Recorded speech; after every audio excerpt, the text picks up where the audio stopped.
Alright, let's get into it. Sparrow Warfare. So, Sparrow Warfare, I'm gonna check that out today.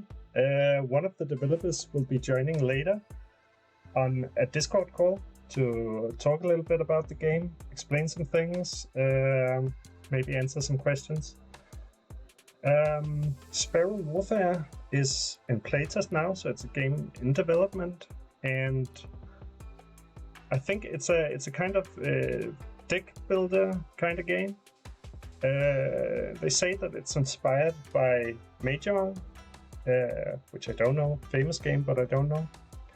And then during this playtest, we're kind of testing these daily runs, what they call them daily flights, because it's a game based around birds.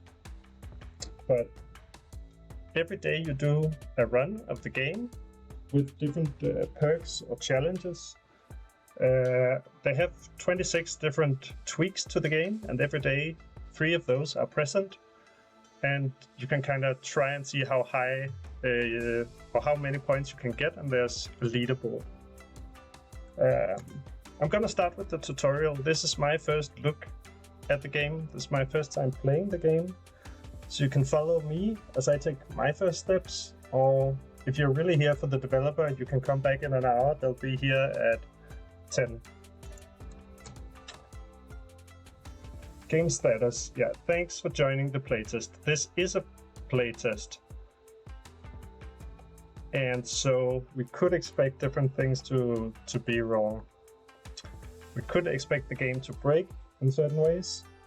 And that's entirely okay for now. Once upon a time, the storyteller told a dark tale.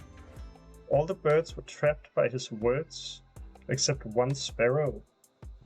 Tiny, overlooked, and alone, can you rewrite the story? Alright, so we're the tiny sparrow.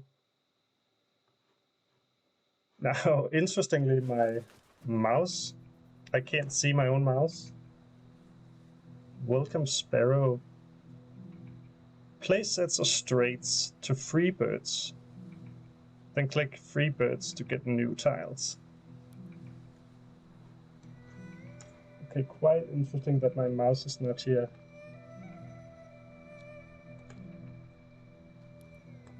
So I can see that I can hover the button. And my mouse is present outside the game. I think I'm gonna try and window the game maybe, because I saw that that's a setting, but...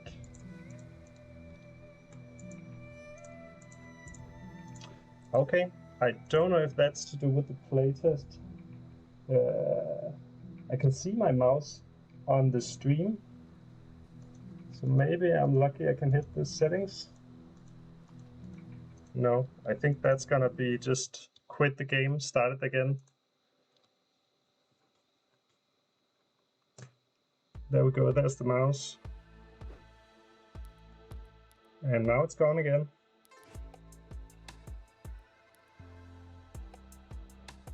Okay. Can kind of find my way around. Windowed mode. Oh, there we go. Now I can see the mouse. Okay. Maybe that's to do with a playtest. I don't think it has to do with the stream, because I have been streaming other games before. But yeah, expect small bugs here now. And of course, when you do a playtest, you should always do a bug report. The developers love that. Alright, let's try again. The garden. Place sets or straights to free birds, then click free birds to get new tiles.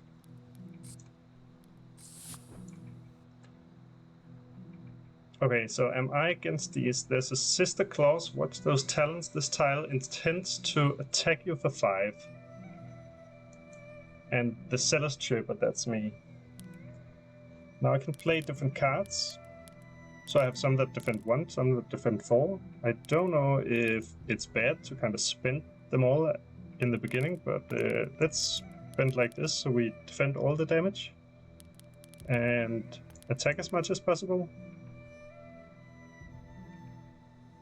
Play these 3 if they are valid, and I guess they're not because they're not a set. So like this, they would be. No. What if I do 1, 2, 3? I can play a 1, 2, 3, so that would be considered a straight, I suppose. And what's a set then? Is a set like this? Yes. Okay, a straight or a set. So, well, that means if I defend it all, or unless maybe I could do 1, 2, 3 like this. 1, 2, and 3 damage to defend it all? No. Okay, well, just to try it out. Try and defend it all.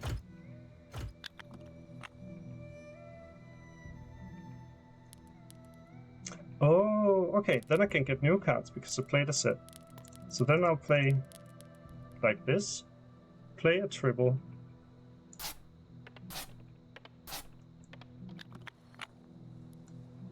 And then I could end my turn, or I could play another. What if I do 4, 4, 4? No, that's not considered valid. Get the Way of Fire. So that's a special kind of tile. I think they call these tiles instead of cards. Get the Way of Fire and refill your hand 1 shot. That sounds like something we want to be saving for later. So I think this game has a nice kind of art style to it, a little bit different, a little unique, and probably heavily inspired by the Major. So now we got more birds, Bridget and Lonely Louis. A few friends short of a flock. Intend to attack you for 8, intend to attack you for 6. Okay, so a lot more damage coming in. Now we have a set available of 4 attacks. I wonder, is that gonna do a total of 12 damage? 1 to this, 5 to this, 6 to this, so that would kill them all? It's kind of sad though, didn't they say that, oh, okay, so it spent 1 card on the first, and then 2 cards on the second because damage didn't flow over. Well then I would want to make a set of 4 defense to cover all the damage from Lonely Louis. I don't know how far they are with this game. I think they are only 2 developers. I've only seen 2 developers from the game. And now I'm also wondering, who is the beekeeper? Is that the evil mastermind? Okay, but I did try to cover everything I could with defense. I kind of wanna... This is not valid, so you have to do all from the same style. Hold to end the turn. Oh yeah, so the beekeeper is definitely the evil guy. What's under the hood? The beekeeper intends to do nothing this turn. Opponent has these status effects: oversight, biding time for 8 more rounds. Attacking reduces the counter.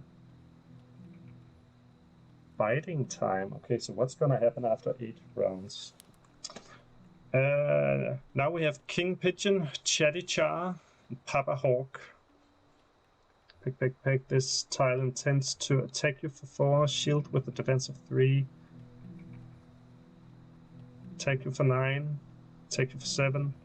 Okay, so I suppose it would be nice to play a set of 3 attacks that would defeat Lonely Louis and deal 6 damage to King Pigeon, if I am getting this right.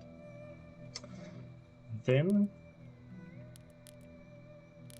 I don't have a lot of options available, but I can play a straight of defense. This would add 6 defense, but I could also do a better straight 2, 3, 4.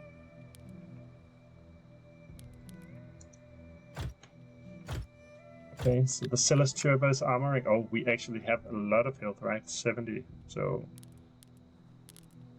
probably in a pretty good position. I think it's worth just playing all the cards that you can every turn. The Way of Fire, maybe I should check that out. So it's an X. Does that mean you can do 2, 3, 4? Yes, you can. Get the Way of Fire and refill your hand. One shot. Flame tiles can be used to cause burning. Burning is persistent damage dealt at the end of turn, which decreases by 1 each turn. I think let's just try it.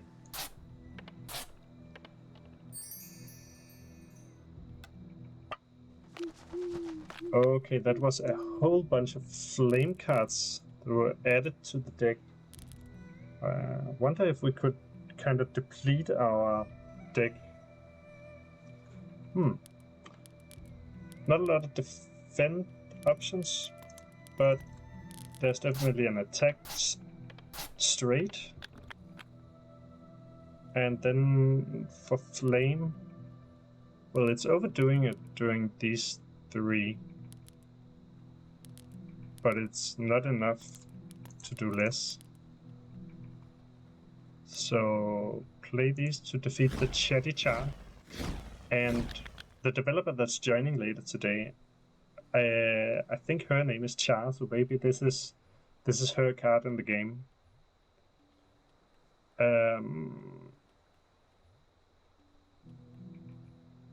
So what, the flame deals damage at the end of the turn. And it went and did 2 damage to Papa Hawk, but only 4. Sets tile on fire, causing burning damage dealt in the turn. Amount decreases by 1 each turn. Tiles burn up to max health. Defense does not protect. I guess I'll end my turn then and see if...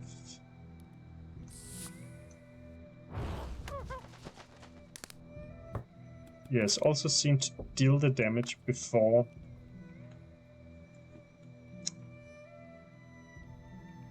Also, my defense only lasts 1 round, right? I had defense to cover the attack from Papa Hawk, but still, all of it is gone by now. Then there's a Feathered Fury. Something in your eye will attack and defend.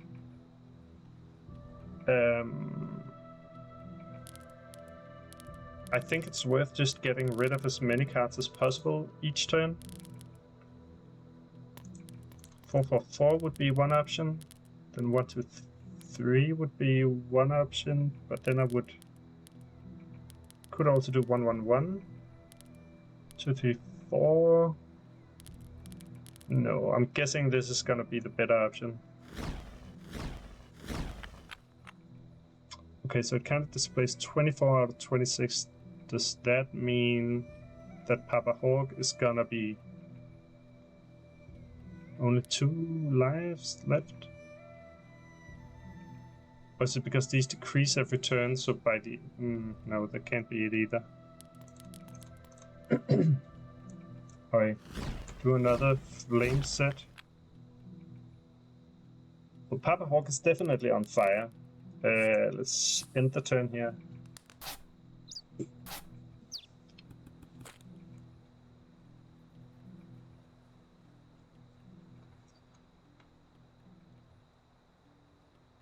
So now it almost looks as if he has no life left. I guess he will be defeated by the fire, so maybe it doesn't really make sense to spend the cards. It seemed like none of the flame was added to the Feathered Fury, although that did happen in the first round, I think, with Papa Hawk. Okay, just try and end the turn, see if Papa Hawk is defeated by the fire. Yes. And then the Feathered Fury dealt damage, and now I've taken my first damage. I wonder what all these are. Oh, I freed them. Alright, so we freed them from the evil mastermind.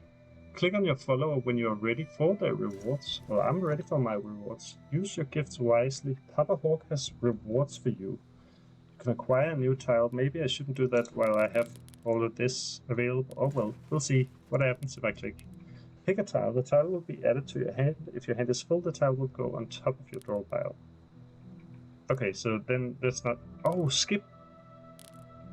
Oh no, I just lost the opportunity instead. Okay, so let's spend some cards. So now there's space in the hand. The Feathered Fury will die from this, but let's try and get a gift. This is from Bridget. Acquire a new tile. It will be added to your hand. Peacock's Pride, Brick Wall, or Green Dragon. You can gain 3 defense for every opponent. You can defend for a number of tiles you have in hand. That's going to be really good at the start of a turn. Draw a tile for every defense tile in hand. And I don't have a lot of those, so that won't be worth a lot right now. And then you can also minimize... Oh, and yeah, back. Gain 3 defense for every opponent. I guess a brick wall could be good, and spend that at the start of next turn. Oh, or maybe you need to spend it in combination with something else. You can't just spend it on your own.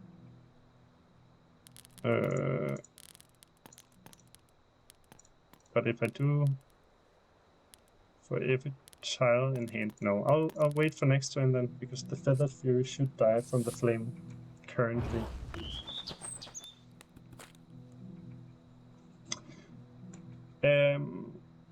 So when the developer joins, it'll also be nice to kind of ask how far are they in the process? How close is this to the finished game?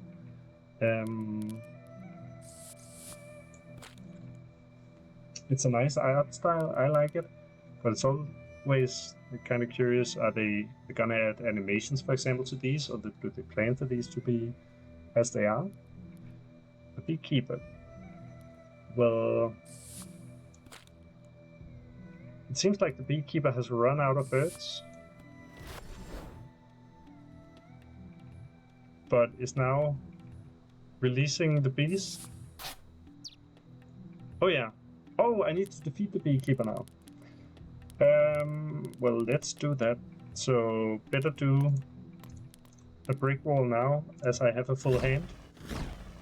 The Beekeeper is on fire, and I have a few options. Oh, that's a...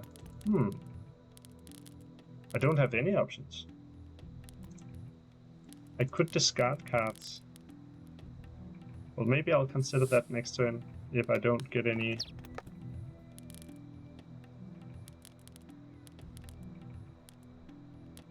Okay, so here's an attack straight. But it seems like I have a kind of poor hand now, and I think this is also a game about kind of deck management.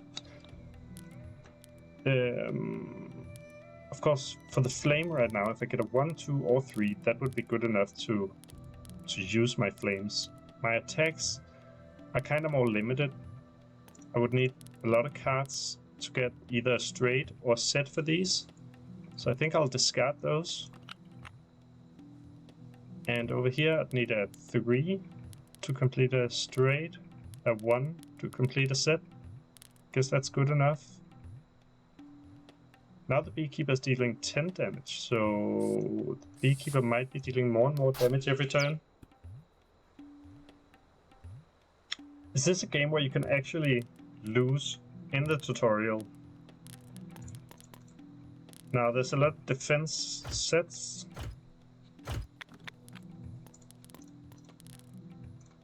So play all of those.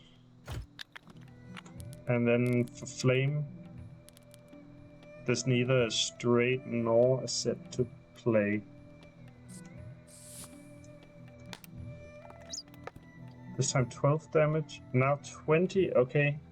Well, that's gonna be bad. I don't have a lot of options, so should I be discarding cards? I kind of don't want to discard all the defense, because...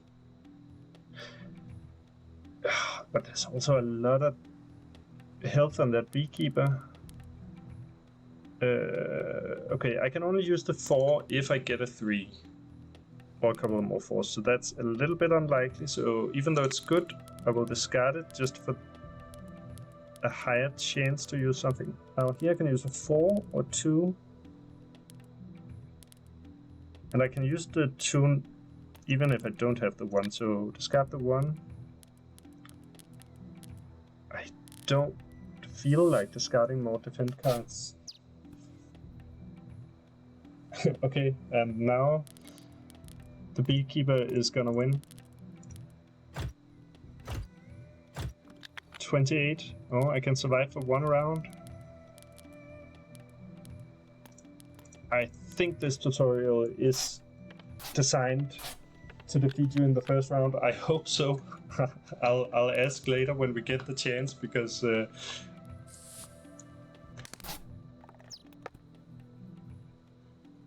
28. Yeah, that does it.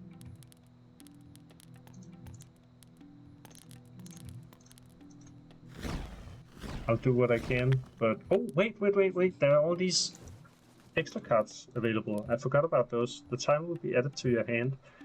If your hand is full, the tile will go on top of your draw pile. Okay, yeah.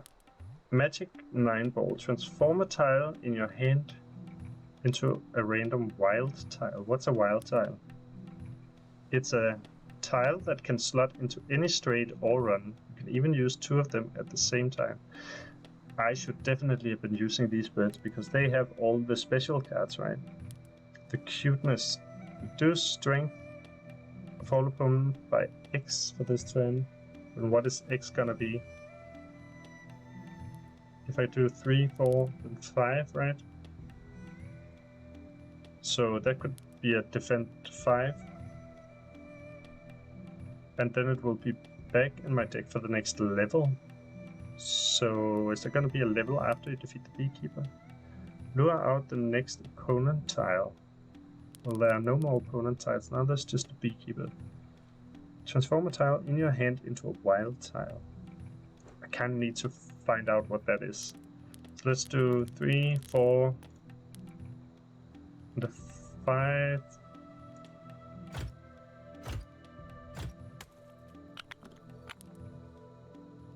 Oh, okay. Now I can heal with this one. And if I do 3, 4, 5, I'll heal 5. Get a lot of defense as well.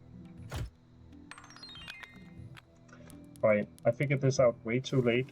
Maybe it's not too late. More healing. Okay, so this is just a random wild tile. This is a wild tile. A flame 5. I think. Let's choose a heal. Hope for something else that we can combine it with. Maybe another 4. Cold Snap. Freeze first opponent. Well, if I can freeze the beekeeper for 1 turn and he can be burning at the same time, that would be great. So let's try that. What are these actually? Oh no, I clicked skip. I did it again. I kind of just want.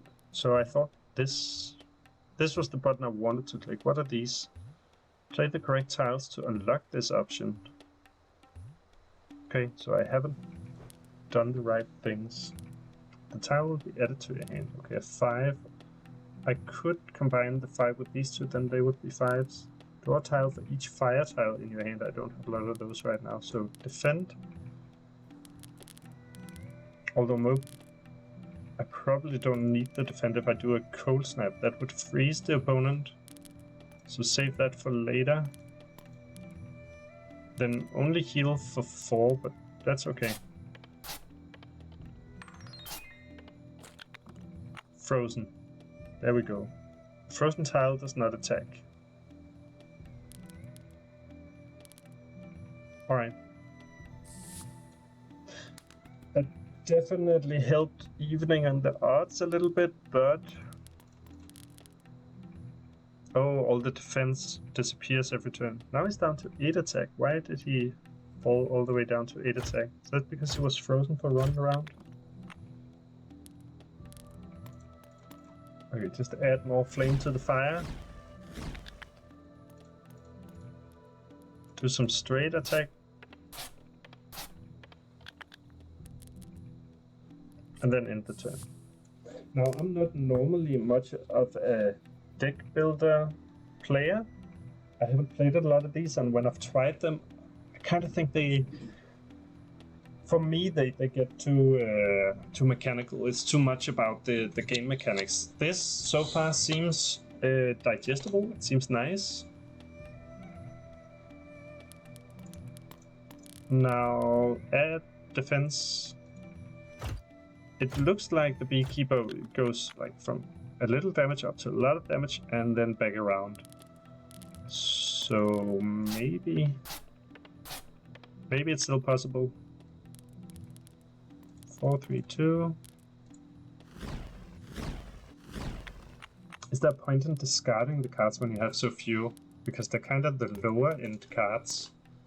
So maybe there's not really a need to keep them around. Just end the turn. Although my deck seems not to be infinite. Upcoming tiles will do. But whenever it's empty, it also seems just to be shuffled and be ready again.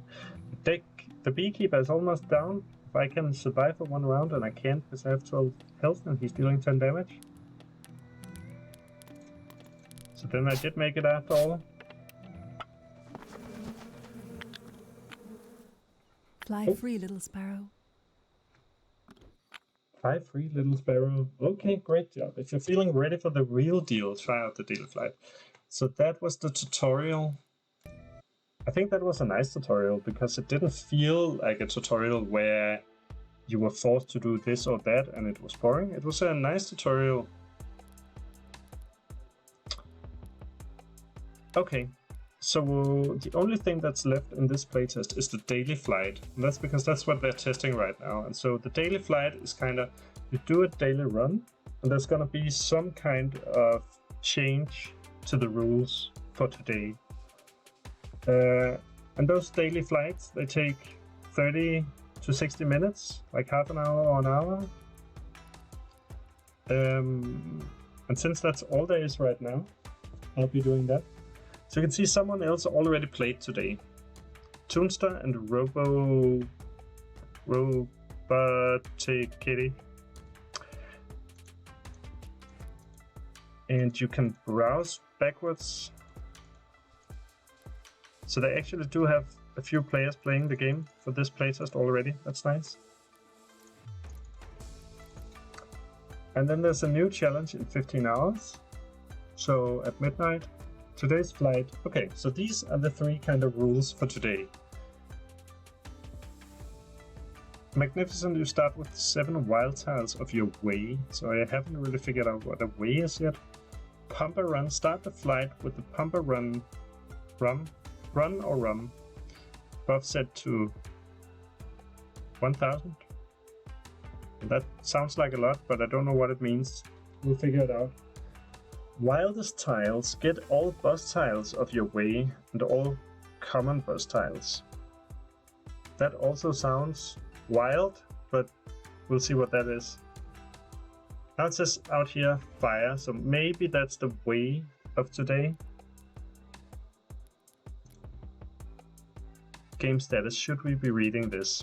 This playtest includes the tutorial and the daily flight mode. We're testing the gameplay, the scoring, the metagame, the leaderboards, the enemy attacks, the daily runs.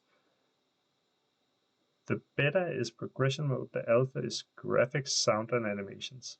Okay, so we kind of got a little bit of an answer there. The graphics are in an alpha state, so are the sound and animations. So it sounds like maybe they will be adding animations to the game, so how it looks right now is not very representative of how they plan the game to look in the end. There's a timer going up. Remaining tiles. Seems like there's a wrong tooltip, but the timer is going up, so maybe that's just how long I took to do the run, and I don't think that's going to be any kind of bad stuff. Remaining elite tiles. 1, is that the enemy or me? Remaining bird tiles. So this must be the enemy. The Beekeeper is here again with a lot more health this time. I have an infinite pump a rum. So this is one of today's kind of tweaks to the game. Ephemeral tiles turn... it goes up and down, so I can't follow the tooltip. Turn into random tiles at end of turn. Okay, so what's an ephemeral tile? It is a tile that is destroyed at the end of turn. Cannot be discarded. Alright. We'll see at some point. This will attack me for 3, so... we could do card combination to defend me for 6. And then... let's take 6 different. The Way of Fire, so... flame tiles can be used to cause burning. Burning is persistent damage, so we've seen that. Oh yeah, so that was the one-shot, so... oh, you will get the Way of Fire. Okay, so those are different ways. And... is it bad to add the flame now? I think it's good, right? Maybe not for like these smaller birds. Maybe you want to attack for the smaller birds. So maybe wait a little bit with that, and but definitely use the Way of Fire against these bigger bosses. Benno, a flammable, a tile that will create smoke in your hand after being played. Smoke is a status tile that takes up space in your hand. Well, that sounds bad. Get as much defense as all fire in play. Okay. So it's a card that gives us a lot of defense, but then has a drawback to it. I think I'll discard that now. Then it goes over here, and I think then when we've been through all the decks, then it will go back here. It'll be shuffled back in. And I don't think I need it before the Beekeeper, right? So you can suit up. It's a one-shot, can only be used once and is destroyed on play. Upgrade the suit this tile is played with. Okay, you upgrade it. What does that mean?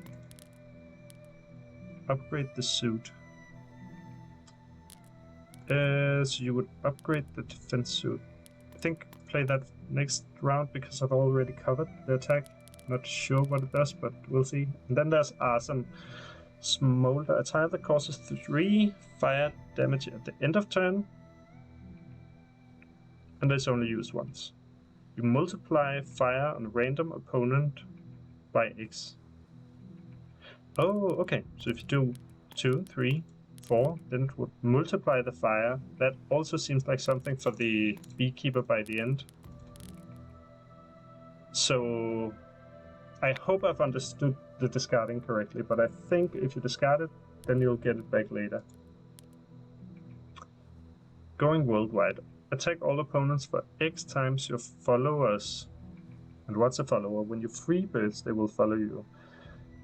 The aromatic attacks that will attract... okay, so that's also going to be better later. The Way of Fire, I'll keep that because we'll need that soon. Yes.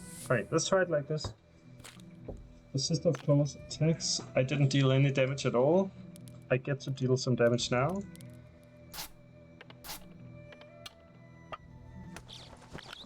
There's still a Howling Owl, which will attack for 5, and I can deal with that by spending the lower end of the defense cards.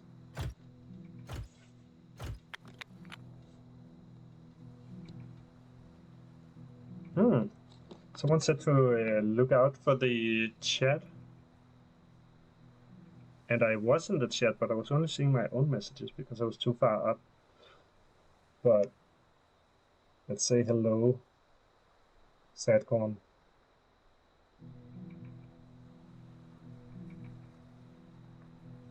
Notice me, Senpai. Well, I notice you. What's the word? Padawan. Now, if you weren't here from the start, because I didn't see your message from the start, so I don't think you were. But we're playing Sparrow Warfare, which is in playtest, and it is available for everyone, so you can also play it yourself on Steam. And where was I? I was trying to defeat this Howling Owl, but also should defend myself, and I think this suit-up card...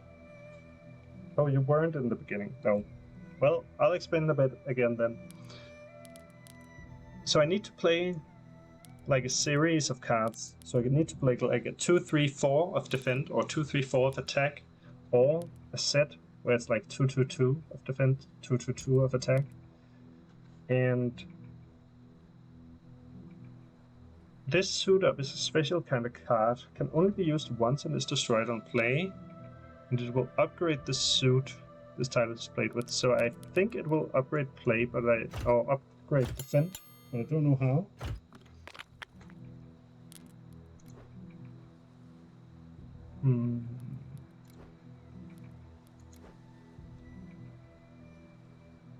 Alright.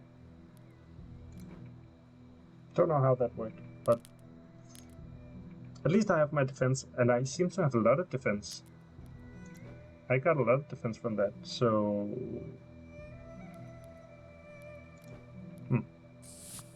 End the turn.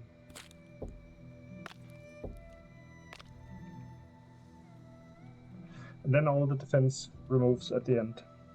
Nace is writing hello. Well, hello Nace, and welcome as we check out Sparrow Warfare. Now there's a lot of birds lined up to attack me, and for quite a lot of damage.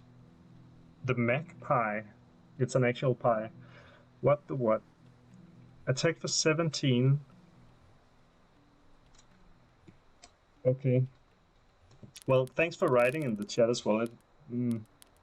It's nice to know that there's actually someone viewing, but otherwise this video is also going on YouTube, so I'm also speaking to the people who will be watching later. Yes, you're saying the game has an awesome art style. I think it does as well. And if you weren't there in the beginning, so it's still a game in development, and they're saying that the graphics is in an alpha state, and the animations are in an alpha state, so you can expect a lot of this to change before they consider the game to be finished. I have a lot of special cards now, and that for me gets a little bit overwhelming. Let's see.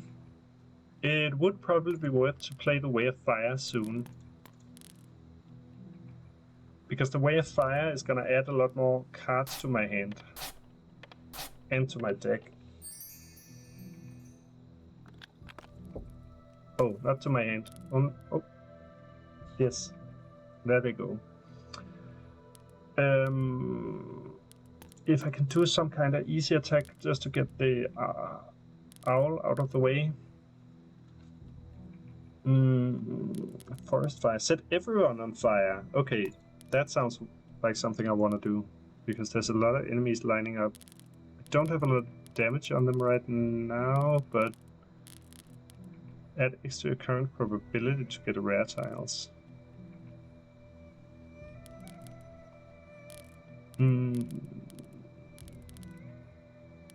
Okay, let's just try it. So deal some damage to the owl. Get some additional damage on the next bird. And now there's a forest fire, so these got flame to them. So that'll deal 3 damage at the end of this turn. And then it will decrease and deal damage every turn. Fluff Justice. Soft was soul destroying, okay. The magpie is dealing a lot of damage, and I know that's oh no, I added the freeze, so that's not very nice at the end of turn. So I filled up my hand with smoke. Forgot about that. There are also these, and they will reward me something, but before I click on them I should clear something from my hand. Refill the hand. Fireproof, I don't need that. On fire, fully heal. Okay, I'll save that. So also, I did put some stuff into the discard. When am I getting those back? It's taking longer than I anticipated, so maybe I shouldn't be discarding cards. Chancer, that would be nice to spend with something like a higher card.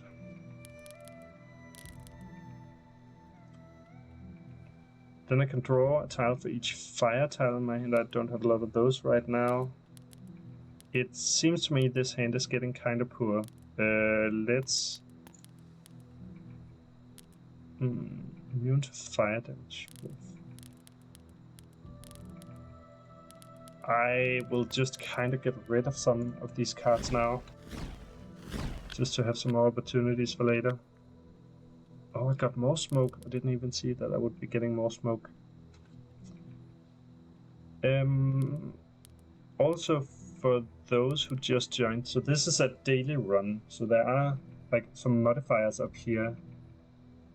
And those modifiers will be in play for the entirety of the day, like a real life day. And then tomorrow there'll be others. So every day you play the game, it's going to be a little bit different. I think I will try and activate one of these birds that I rescued. I heard a strange song, and then I wasn't me anymore until now. Oh yeah, I freed you, so now you're you again. So now I get something. Defend for 10, destroy random hand tile. Well, that could be good, because then I could get rid of the smoke, but I think the smoke is going to disappear at the end of the turn anyways. You could lure out the next opponent tile. I don't want to do that right now. There are plenty. All opponents take 50 damage after X turns. That sounds insane. That's a clear the board kind of card.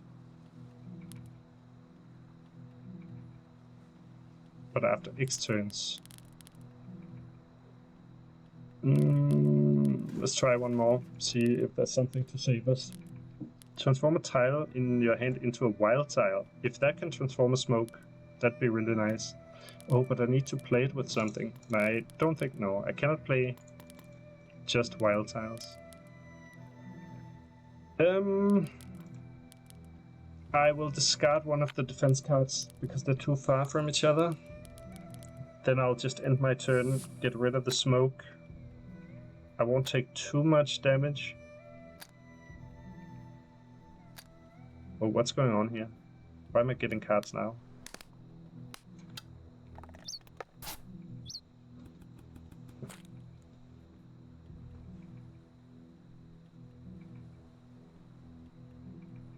Okay. Oh, they will start healing now. They won't be damaging me, they will be healing themselves. Which means I don't need to defend this turn. I need to attack.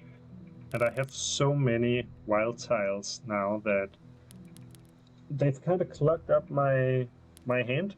It's becoming difficult for me to even do anything. What does Scout do? Exhaust after playing will be back in your deck for the next level. For the next level? What is that? So I can't even really combine these. Maybe if I just add Flame and then 2 other cards. The Chance, because it's a 5. And draw a card for each Flame, not so important. Maybe I should just use this Hooper-Rooney. It seems like a really good card for later. Yeah, okay, I will save it for later. Fully heal. Attack first opponent for the amount of your defense. Immune to fire. That's... I feel like all of these cards are going to be better later. I'll spend one of the red dragons because I have it. I have 2 of those. Now I could do a 2, 3, 4.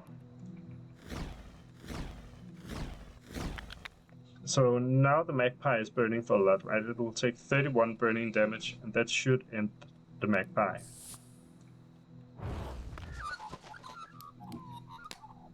Fluff Justice is still going.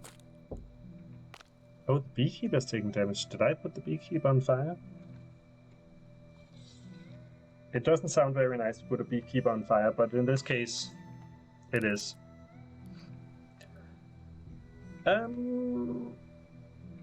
So, seems like there's an easy kind of flame to play.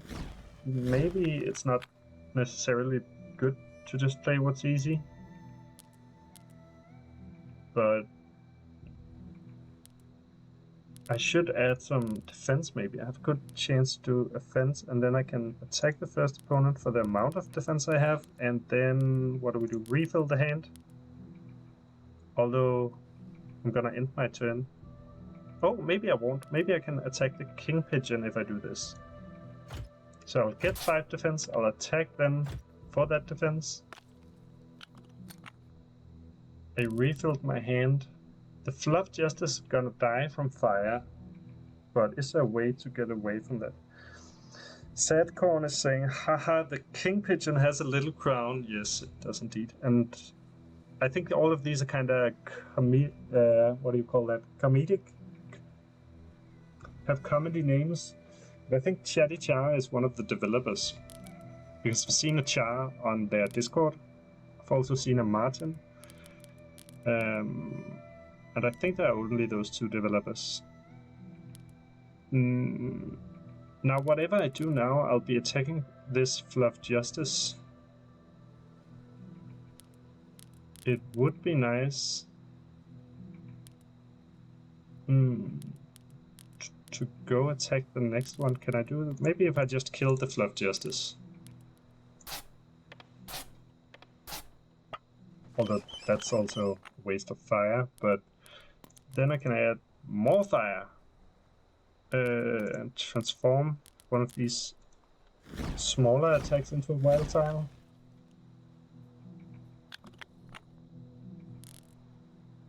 Wait, what happened? It took away my bomb? Why did it take away my bomb? That was the good one.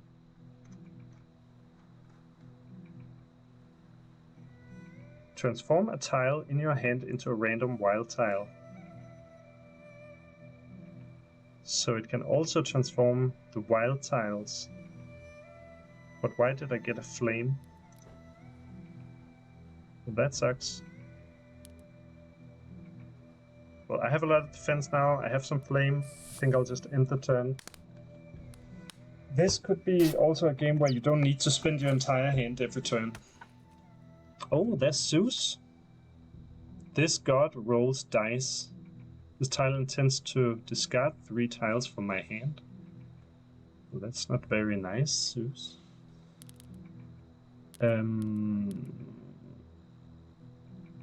Maybe it's time to just do a lot of defense, because King Pigeon will die on his own.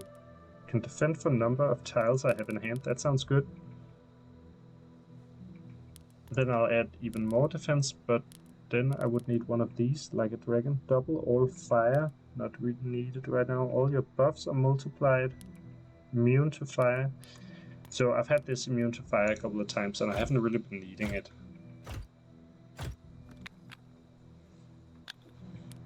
So spend that one. End the turn.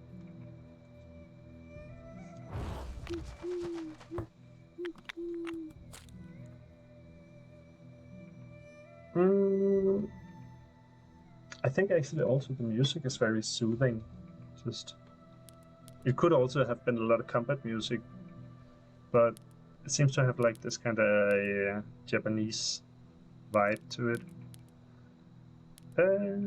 How do I attack here? So I have some attacks. 1000 talents, that's new. Add X strength. Buff that decreases by 1 each turn. What's a strength? Alright, let's try that. Let's do 3, 3, 3. So that would add 3 strength.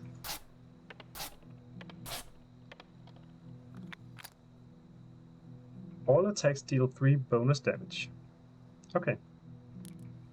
Oh yeah, so these cards that were 1s, they now do 4. So let's get those played while they work.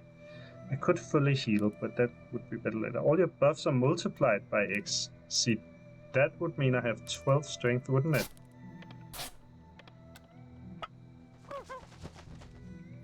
It does. All attacks deal 12 bonus damage, which will decrease each turn. That seems very nice. Wasn't Zeus gonna take away my cards before? Now he intends to attack me.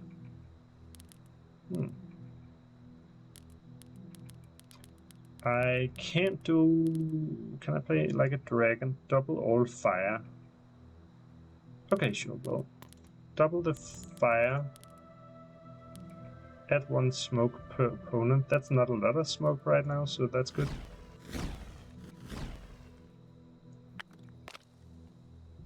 So that will defeat the Zeus. I have a lot of birds now available, and one of them has a special kind of symbol. What does that mean? I will fly with you, I will free with you. So they all have this acquire new tile. What's special about this one? Soothing self, a buff that heals for X over X turns. That's okay. Attack all opponents with each attack tile. I've been needing that many times. Rewards also let you heal for X turns.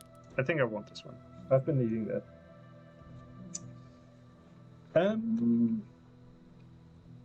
Well, Zeus should die from flame. Oh, the smoke turned into defend. Okay, that's nice. Okay, we're down to the beekeeper. The music changes a bit now. That's a bit of drums.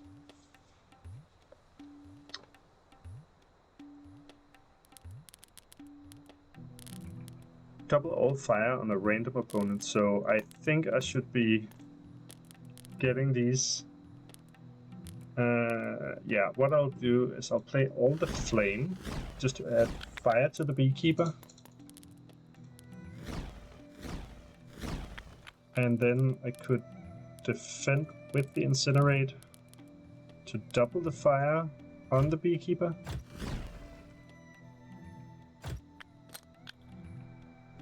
Smolder glowing embers that do 3 burning damage. Ephemeral. Okay, and then keep the rest for later.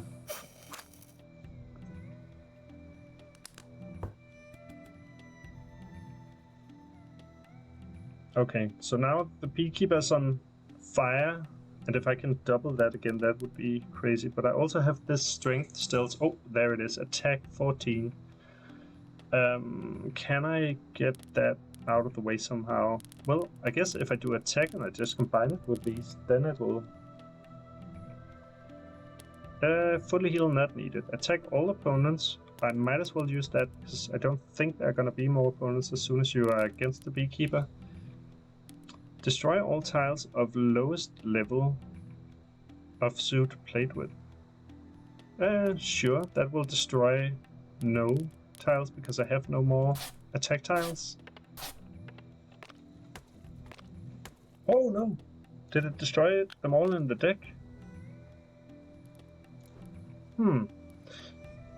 Well, maybe that's okay because the attacks are not as efficient against the beekeeper as the flame is. The flame and fire will deal more and more damage each turn, so maybe that's fine. Let's see if we can do some kind of defense. If I set everyone on fire for X, set everyone on fire for 6. I don't think it's gonna get much better than that, so let's take it.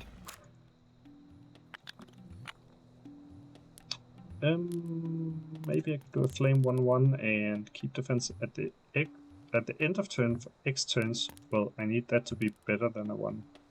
Olympic fire transfers to random opponent. Yep, let's do that. Scout. Exhaust after playing will be available in the next level.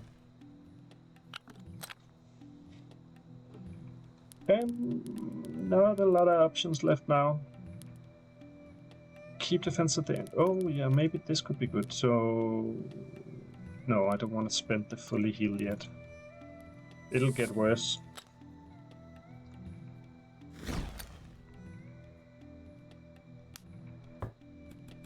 That adds a lot of fire to the beekeeper, and he dealt a bit of damage, but it was taken by the defense. Now he's up to 15 damage. So if I do attack and I keep my shields for 13 turns, that's gonna be really nice.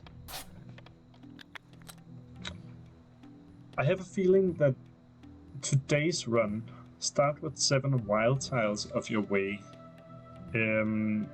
That's gonna mean you're pretty overpowered. I feel kind of overpowered. Start the flight with the Pumperum buff. And that's this one. What did that do? Ephemeral tiles turn into random tiles. But don't they always do that? I don't know yet. And then the last one was wildest tiles. Get all boss tiles of your way. And all common boss tiles. So I think this is a pretty wild set of tweaks that's here today.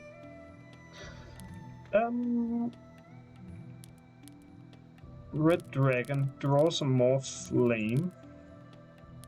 And add flame to the Beekeeper. Fully heal, not needed yet. Defend, and lure. So that'll add a lot of defense. I mean, I feel pretty confident that the Beekeeper is going down, but I don't know if a run like this is gonna... if there's gonna be something after the Beekeeper on one of these flights. Going worldwide. Attack all opponents for X times your followers 5 aromatic. Oh, I have 5 followers, so if I attack and going worldwide, I will attack all opponents for 11 times 5. Well, that should defeat the Beekeeper then. And there we go. What's gonna happen? All the birds fly away. The images go to the side. I think they might add animations for that. We'll ask them. Flap on. The garden, the mountain, the jungle. The Arctic, the desert, the land of legends coming soon. What about the mountain and the jungle? All of these stronger tiles are now yours. Oh, so does that mean for subsequent runs I'm gonna be even better? I didn't think there was any kind of leveling up. Oh, I've played like this, the mountain, that was kind of the area that I was playing. Oh no, level 2 the mountain, so I'm not done yet. There's a falconer, and I guess I have to defeat the mountain and the jungle before I've gotten my score, or maybe you die. But I've actually healed, and now I have a bee. Oh, the Beekeeper is with me now. Alright, we're getting the call. Accept the call. Use my microphone, definitely allow that. Hello, Chana. Hello, how are you? Hello, I am so excited because I'm playing Sparrow Warfare. Oh, good. That's handy. Is your name Chan or Shah? Shar, like shark without the K. Yes, alright. Yes, I'm playing Sparrow Warfare, and I'm doing the daily run, and I've just defeated the first level. Oh, nice. Okay. And did you try the tutorial first, or did you just hop right in? I did try the tutorial, and I definitely think that's worth it.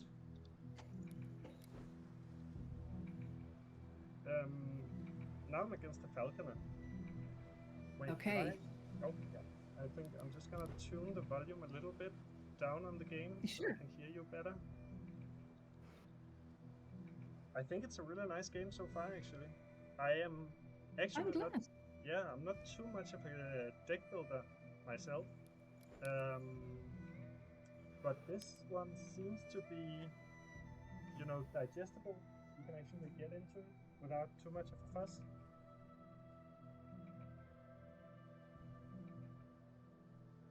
Oh, I can't hear you anymore, I think. Oh. Oh, there you are. Okay.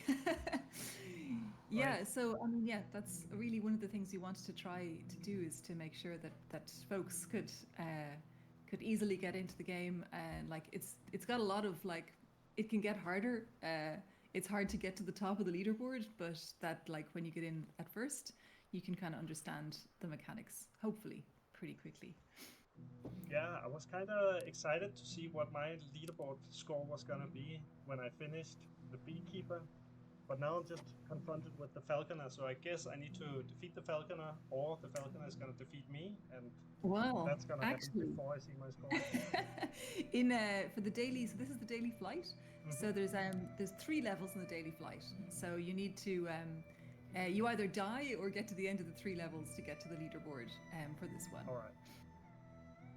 And I've seen a lot of difference in the leaderboard. There are some with like a few hundred points, and there are some with 2,000, close to 3. The diehards, yeah. So, Yeah, so those are the folks you'll see in our Discord who are really really keen and super capable at this point. They know a lot about the game. I'm wondering if I can have you. I don't have a very nice setup for having your camera on screen, but now that we're just talking, maybe I'll place you here.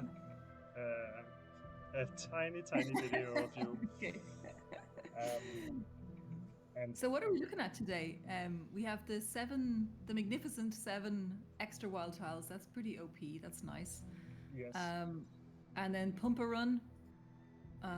So you're getting the extra tile whenever we exhaust a tile. And then what's that last one? I don't remember him. The icon, the third one. wildest tiles. You get all boss tiles Oh, of wow. your way, and all common boss tiles.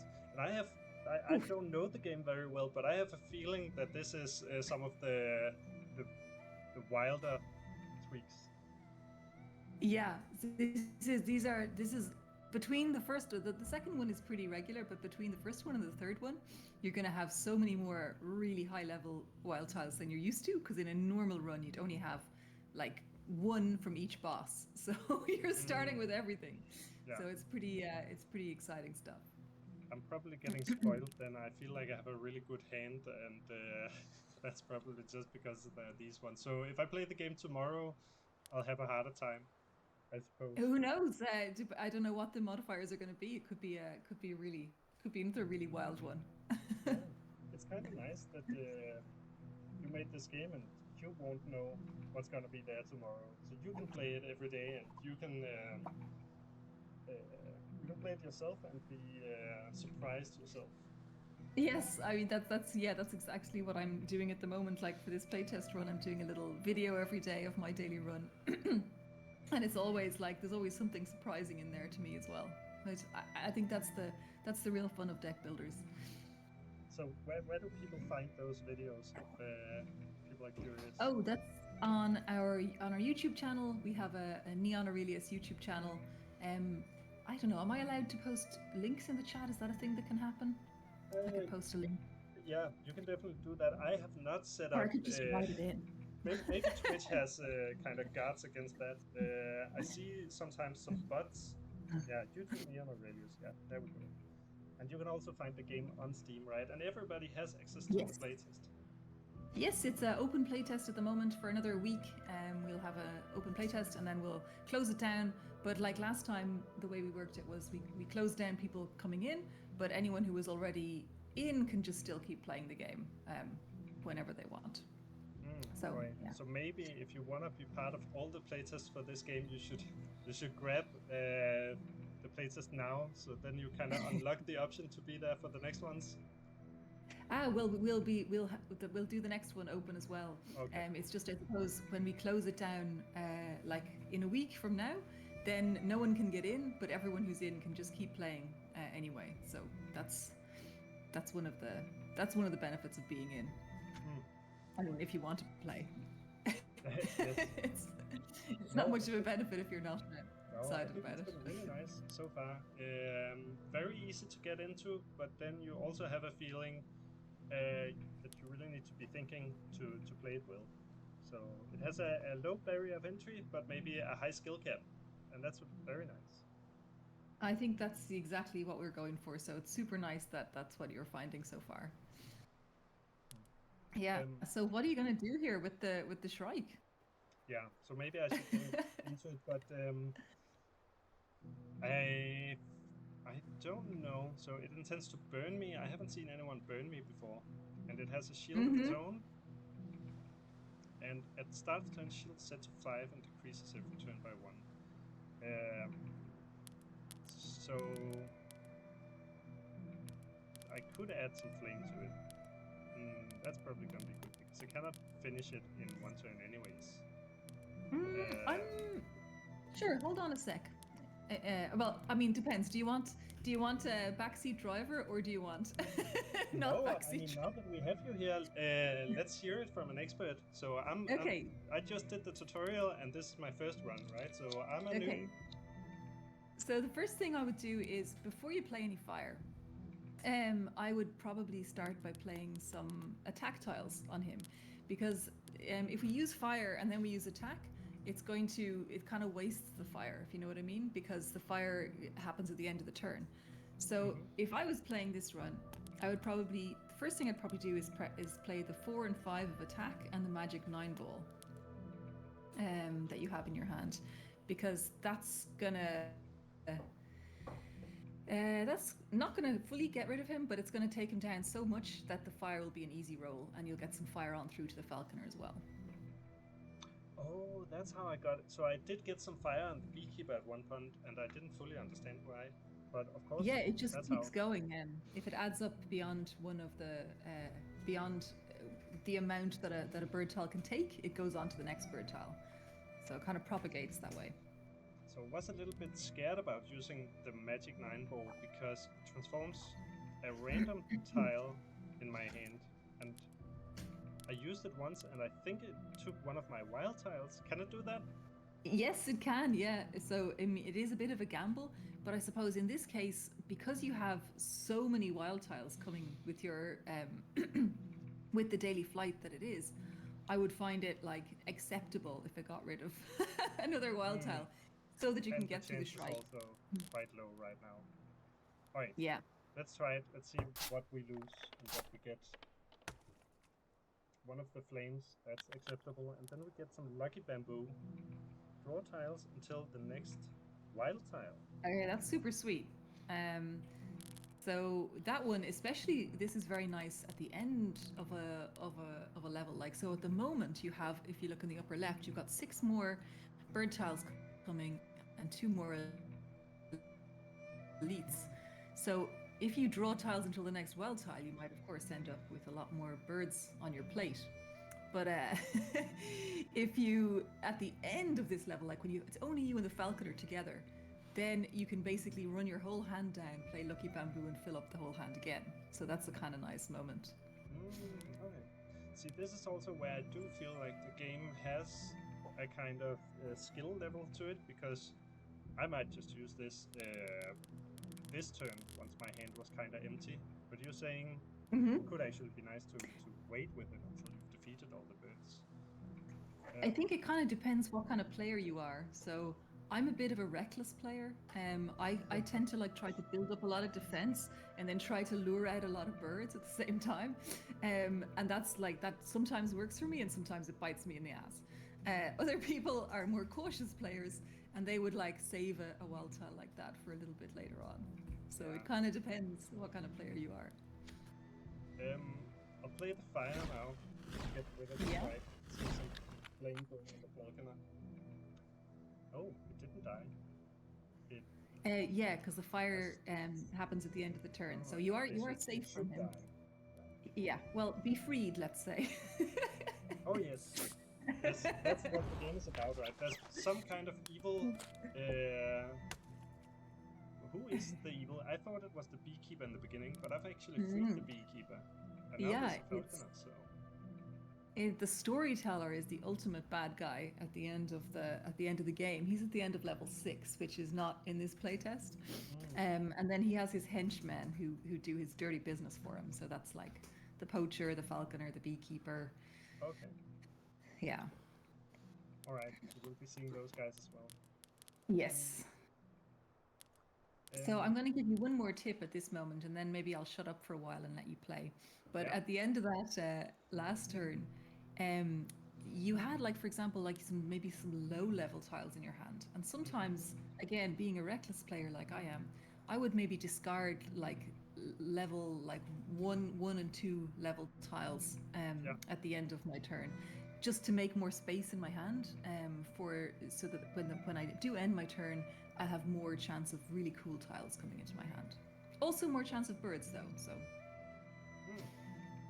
Okay, well that makes sense. But so one thing I didn't really figure out is if you discard, do they end up in a discard pile that is never reshuffled? Like, no, are so you burning them or are they getting back? they're getting back. So you're discarding them into your discard pile there on the left, and then when you've run through, so the birds, we now have 5 birds and 2 elites left, and they are shuffled into your 63 tiles on the draw pile on the right. Yeah. And I when see them down all here. of those birds have come, yeah, those ones there. So on the right hand side, you see you've got 63 tiles, and some of those indeed are trap birds. When you've run through the whole deck, so all of those birds have come out, then your deck is going to be reshuffled and come back on the other side, but without any birds in it. So then it's much more powerful to do things like Lucky Bamboo, because you're just drawing pure tiles. Okay. Well, that makes sense. You also said you were a bit of a reckless player, and there could be Yes. more cautious players. I might fall into the group of more cautious because you can also see I didn't spend any of these during the beekeeper run. I was kind of saving them for you because maybe I'll need them, right? And they I actually think that's carry really well. wise, especially in this particular daily flight, because you have so many wild tiles given to you from the start with the daily modifiers. There are extra points at the end depending on how many followers you keep behind you. So you really only want to use followers when you need them. Yeah, and and I haven't really needed them yet. Well, now I'm thinking I could do something like this. That would actually get rid of the bird. I was also kind of thinking about using the magic 8-ball. So actually, Yeah. the, This one, you the see, I would 9-ball. say. Oh, okay, it's too late. The forest fire, it sets everyone on fire, and that includes you. Oh, god damn it. So it's kind of it's like when you have, 4 or 5 birds out there in front of you, it's a really handy one to go for because it'll, do something to everyone. But at that point, you kind of want to have, there's some wild tiles. I think you actually have some with you at the moment, like in your upcoming deck, that remove burning or make you immune to fire for a certain amount of turns. So you can build up some really nice synergies by like making yourself immune to fire, fireproof there, you can see fireproof, make yourself immune to fire, and then you basically set everyone on fire multiple times for huge amounts, but you're safe. So that's a way of playing too. Yes, of course, that makes sense. Then you can kind of create your own combos. Yeah, I mean, you have crazy good stuff coming up, like with having all these boss tiles. It's really, whew. It's a very OP run today.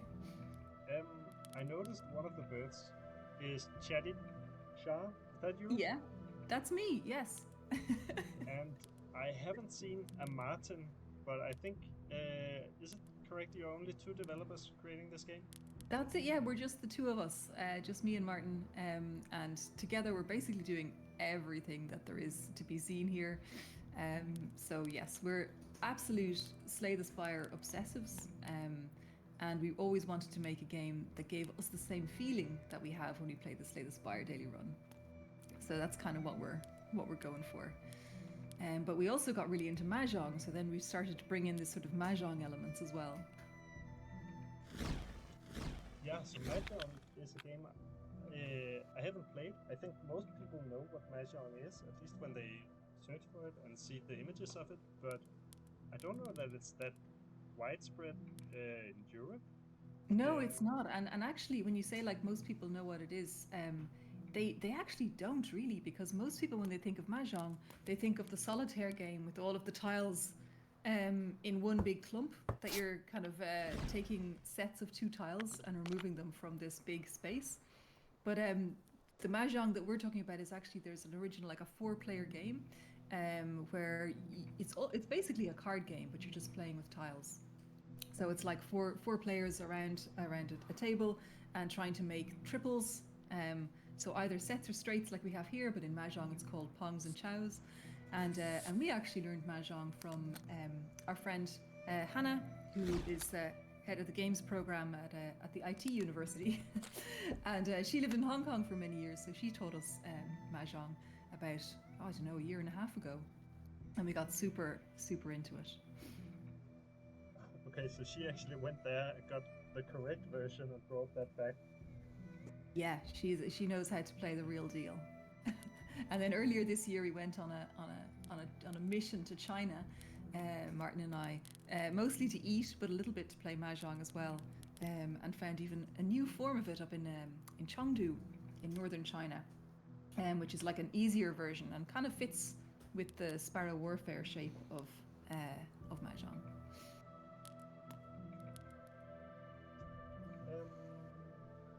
Okay, so is it sort of like playing cards? Like for the standard European deck of playing cards, you can create many different games. Can you do the same for mahjong?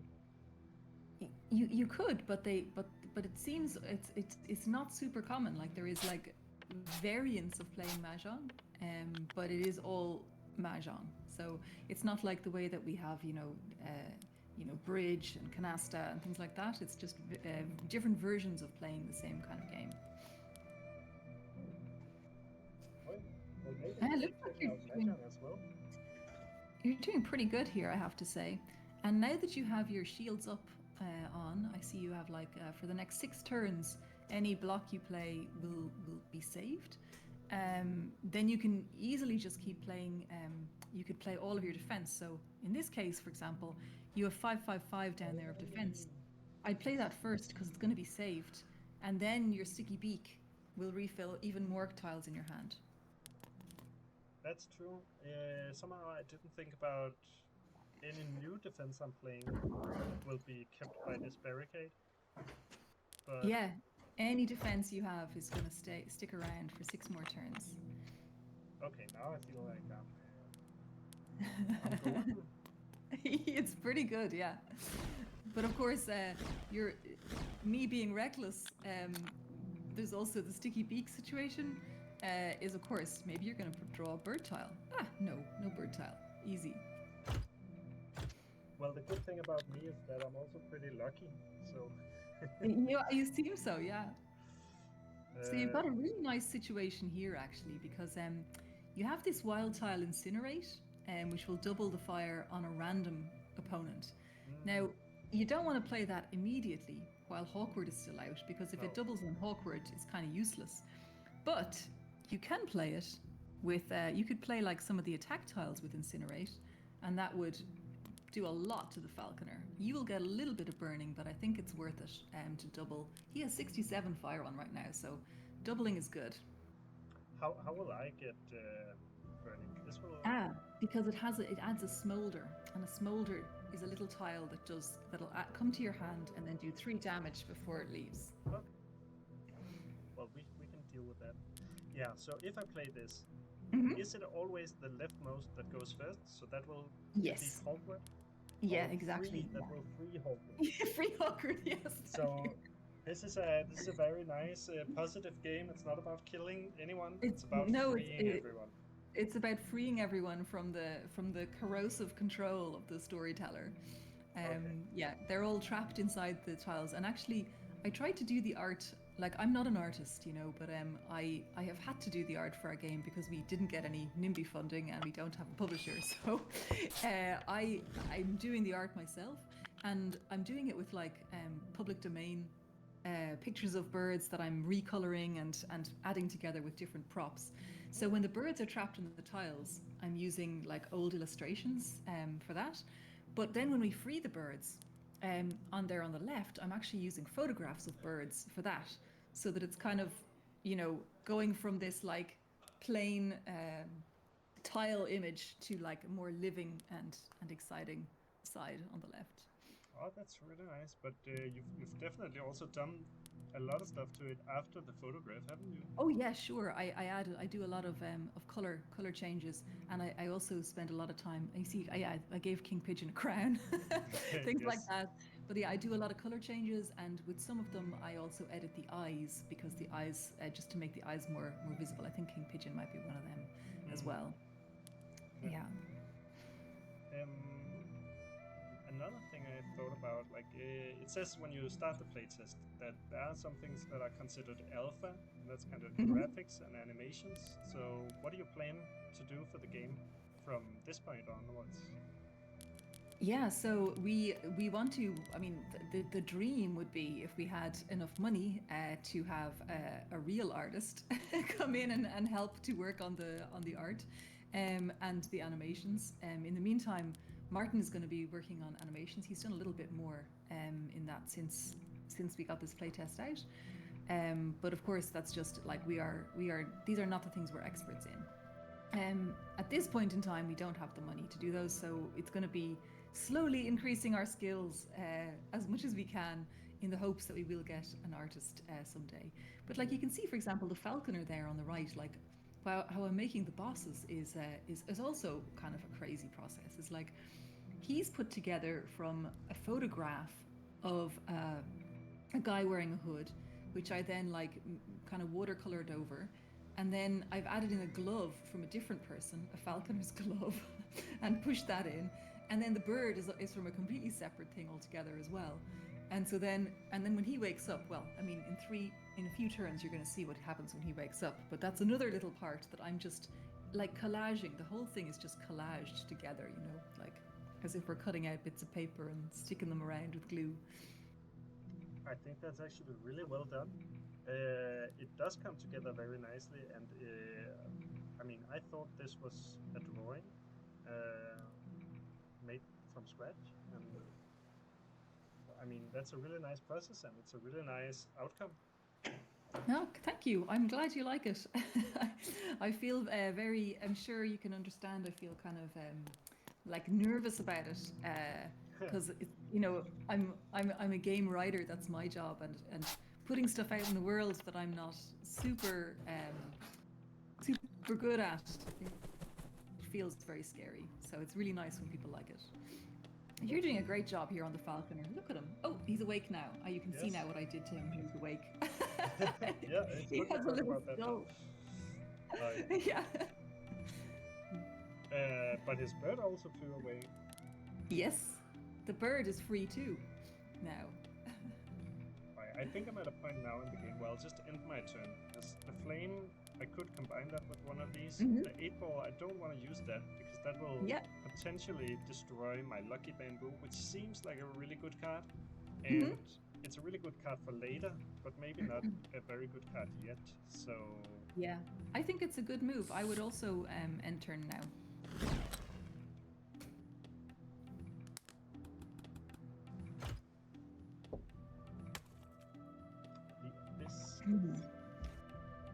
So you have a little bit of fire on you. Oh, fireproof is out. Excellent, because I think it would be very nice for you to not take any more fire damage at some point. So let's see. It does immune to fire for X turns, and I have 9 turns of fire on me. So it'll take off everything. It will take off everything because it's inflammable or what? Yeah, so basically if you're inflammable, then for the next 9 turns you're going to be immune to fire, or until things hit you with fire. But in the meantime, it will take off all the fire you have right now. Okay.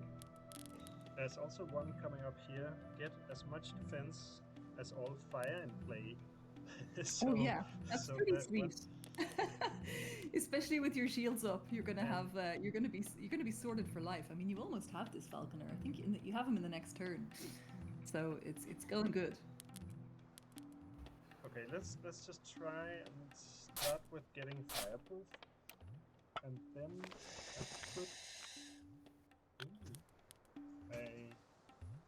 I have quite a big following now. Can I run out of space for my birds over here? Have you tried that? No, they'll clump up real good. All right, you took care of that. I think I could do something like this. If I add a little bit more flame, then I double it, and then I get that much defense. I think you won't even need it because he's going to be absolutely in bits. And you're also immune to flames, so you're not even going to take any damage from the smolder. So it's a whopper move. Will I carry over all of this into the jungle? I won't, right? Devastatingly no. You will carry nothing but you and your followers. So you have to build it up again. Well, let's end the turn and see what happens to the falconer. So you notice there's still 3 birds and 2 elites left to come in this turn, and you haven't seen them yet because they're in your deck. But you'll notice now when the falconer perishes, they also come out to join you because you freed them by defeating the falconer. So you have even more. Okay. What does it say now? I've defeated the garden, the mountain. Now we're entering the jungle. All of these stronger tiles are now yours. So I guess, okay, that's for this run, right? So if I finish the run, I'm at 0.0, right? Yes. So yeah, it's basically each new level, you're getting the next number up of tiles for the base sets. How about this kind of background for the different levels? Yes, Martin made these. He actually he made them. A lot of them, the one that you were just in, he basically hand drew over photos of a place that we were in China earlier this year. But he's pulling them together. Mar, do you want to talk about that? How you're making those levels? Okay. I don't know. I don't know how he does it. But maybe Martin will just come over for a second and tell you how he did his backgrounds, because I don't know the full details. Hello. So I'm in the middle of fixing some bugs that our diligent testers found, and they're very good at it.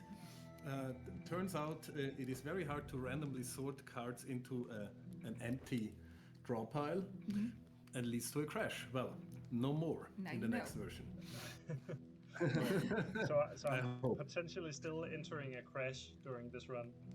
Oh yeah, absolutely. It's very rare. Like we have really diligent testers. They play every day, and now and then they run into a bug and gladly tell us, because this is exactly what the Steam playtest is for. Apart from also getting this kind of feedback on the game itself. Yeah. But the backgrounds. So the backgrounds, they're actually like I always like procedural generation for making this kind of like art that is not supposed to be the center of attention. It's very nice if it has some repetitiveness to it. That's actually a feature. So what I'm doing is like it's just parallax layers that automatically scroll and populate with different buckets of like vegetation, plants, trees, mountains, clouds, and so on, and you just stack them so it looks like it was kind of 3D, but it's of course not.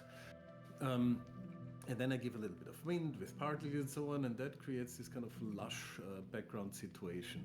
And the trick, in my opinion, from a game development standpoint, is that you want to have these small bits in every game that make it really, that give it a unique style.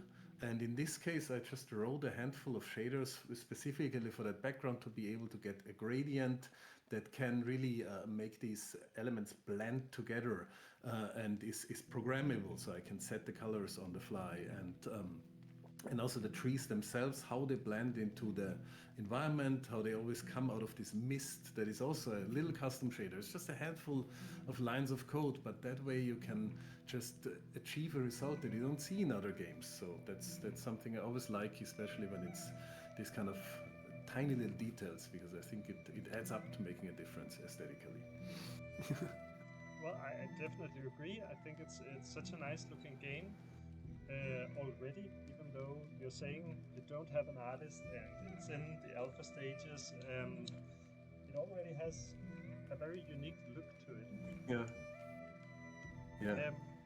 I didn't know you were here, Martin, but thank you for joining as well. Yeah. Yes. I'm just listening in. On the other side of the table. Enjoying so far. Yes. Until the crash happens, then I will be like, then I'll make faces on the other side of the table. Yeah, oh no. Yeah, so I might have found one bug. Did you see that in the beginning? I didn't have my mouse.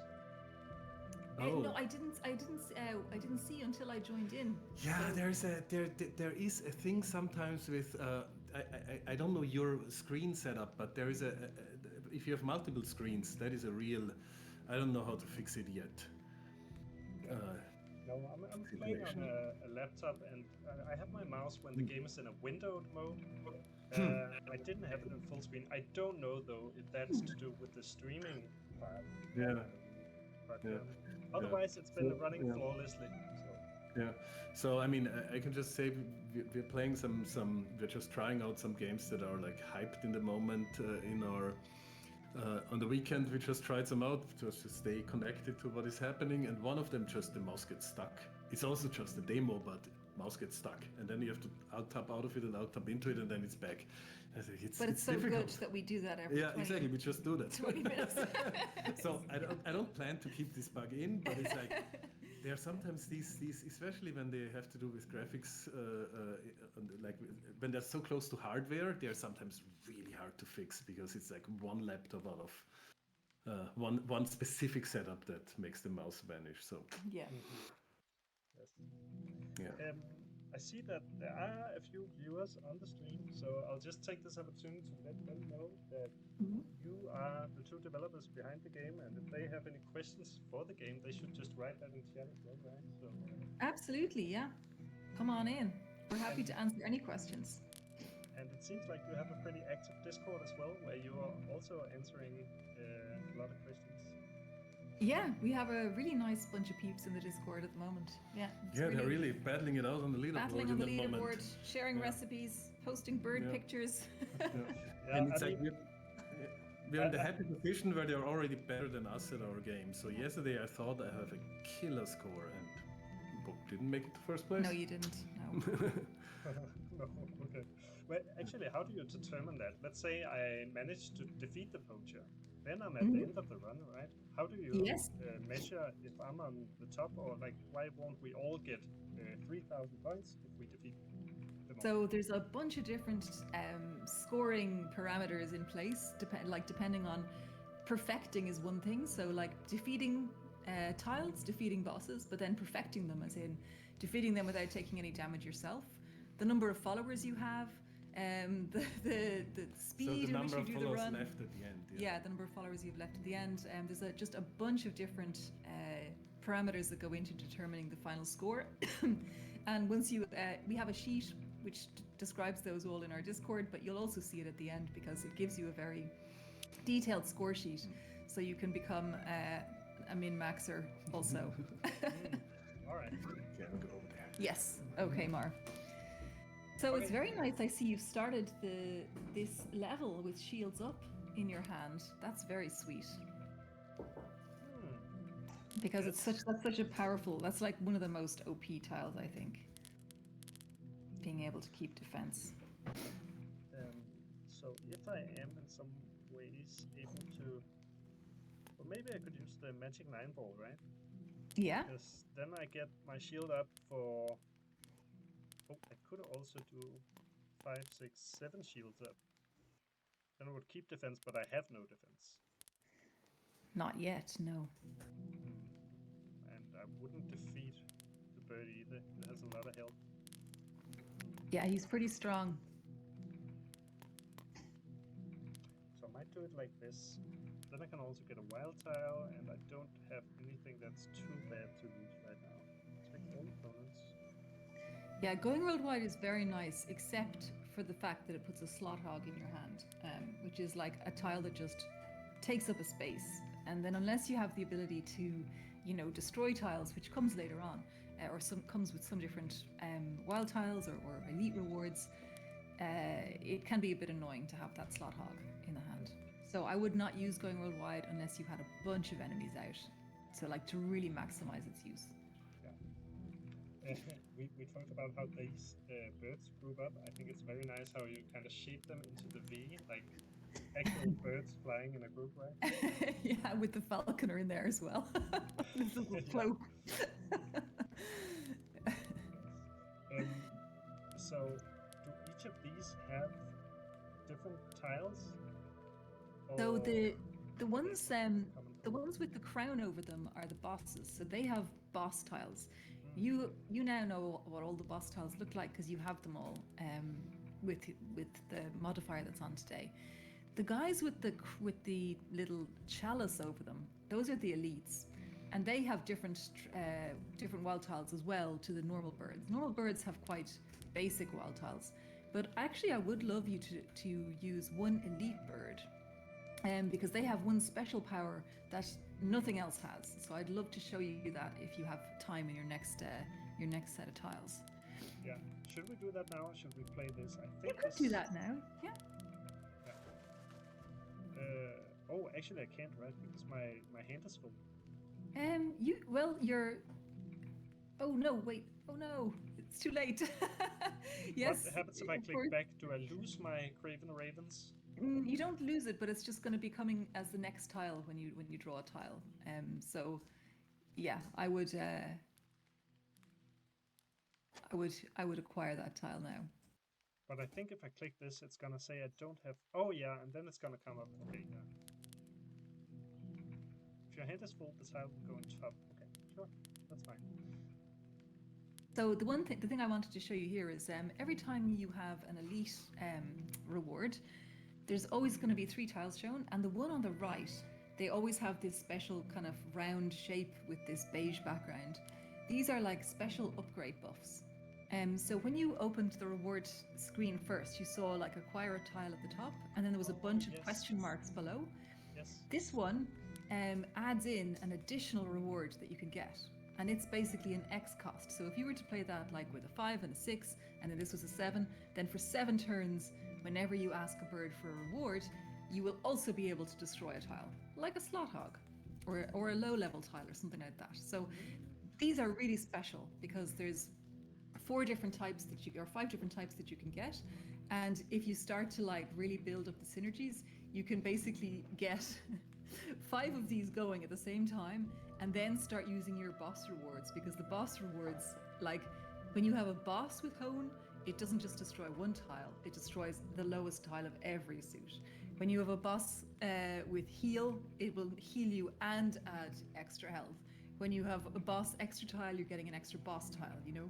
So it really bumps up things when you start to use these particular upgrade tiles in a clever way. Okay. Well, let's pick that one. See what they can do for us later. Of course, it doesn't really have anything to do right now, but... Oh, wait. Did I want this one, I think? Okay, so maybe I should actually also activate this elite bird straight away, because it might have something that creates synergy. Yes, exactly. Yeah.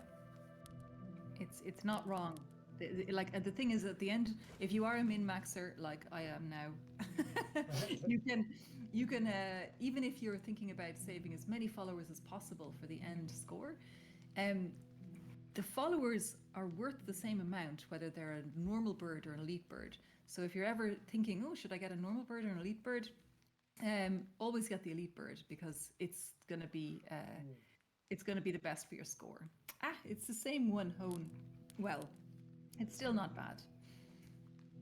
In fact, I would be tempted now to take the Hone and to use the Hone, and then to use one boss reward to destroy all of the like 1-level tiles that I have.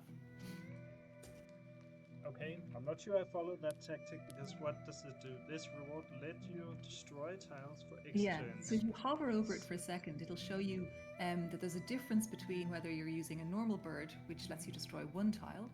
If it's an elite reward, so if you're clicking on elite bird, it will let you destroy the lowest tiles of 1 suit. And if it's a boss reward, you can destroy the lowest tiles of all suits. So if you were to use this now, like, I don't know, the 6, 7, and 8 there, and then use one of the bosses, so either the beekeeper or the falconer, you would basically cut out the lowest level of every suit, which makes your deck a bit smaller and pumps up the amount of wild tiles that you have in there. So it just makes you a bit stronger. Okay. I mean, I'll follow the developer. I think you know better than I do. Don't be too sure. You should see some of my daily runs. But I would activate one of these now, then, right? Not yet, because you want to have the Hone active before you bring out the boss. So you need to play the Hone tile with some of their tiles to make it active, and then bring out the boss. think I would want to have a kind of high number on it. So either I do Yes. flame 6 or I do attack 8. I don't really want to do defense 3. That doesn't sound. Yeah, good I would enough. probably go for the 6, 7, 8 with the attacks. Because then I get 8 turns. Let's Yeah. play that. Oh wait, where it doesn't really oh wait, there it goes. There it is, yeah. So now if you hover over it, it'll show you, for this many turns, you have the hone power of destroying. So now if you click on either the beekeeper or the falconer, you'll get a little extra reward in there. Oh, there it is. Okay. Well, let's do it.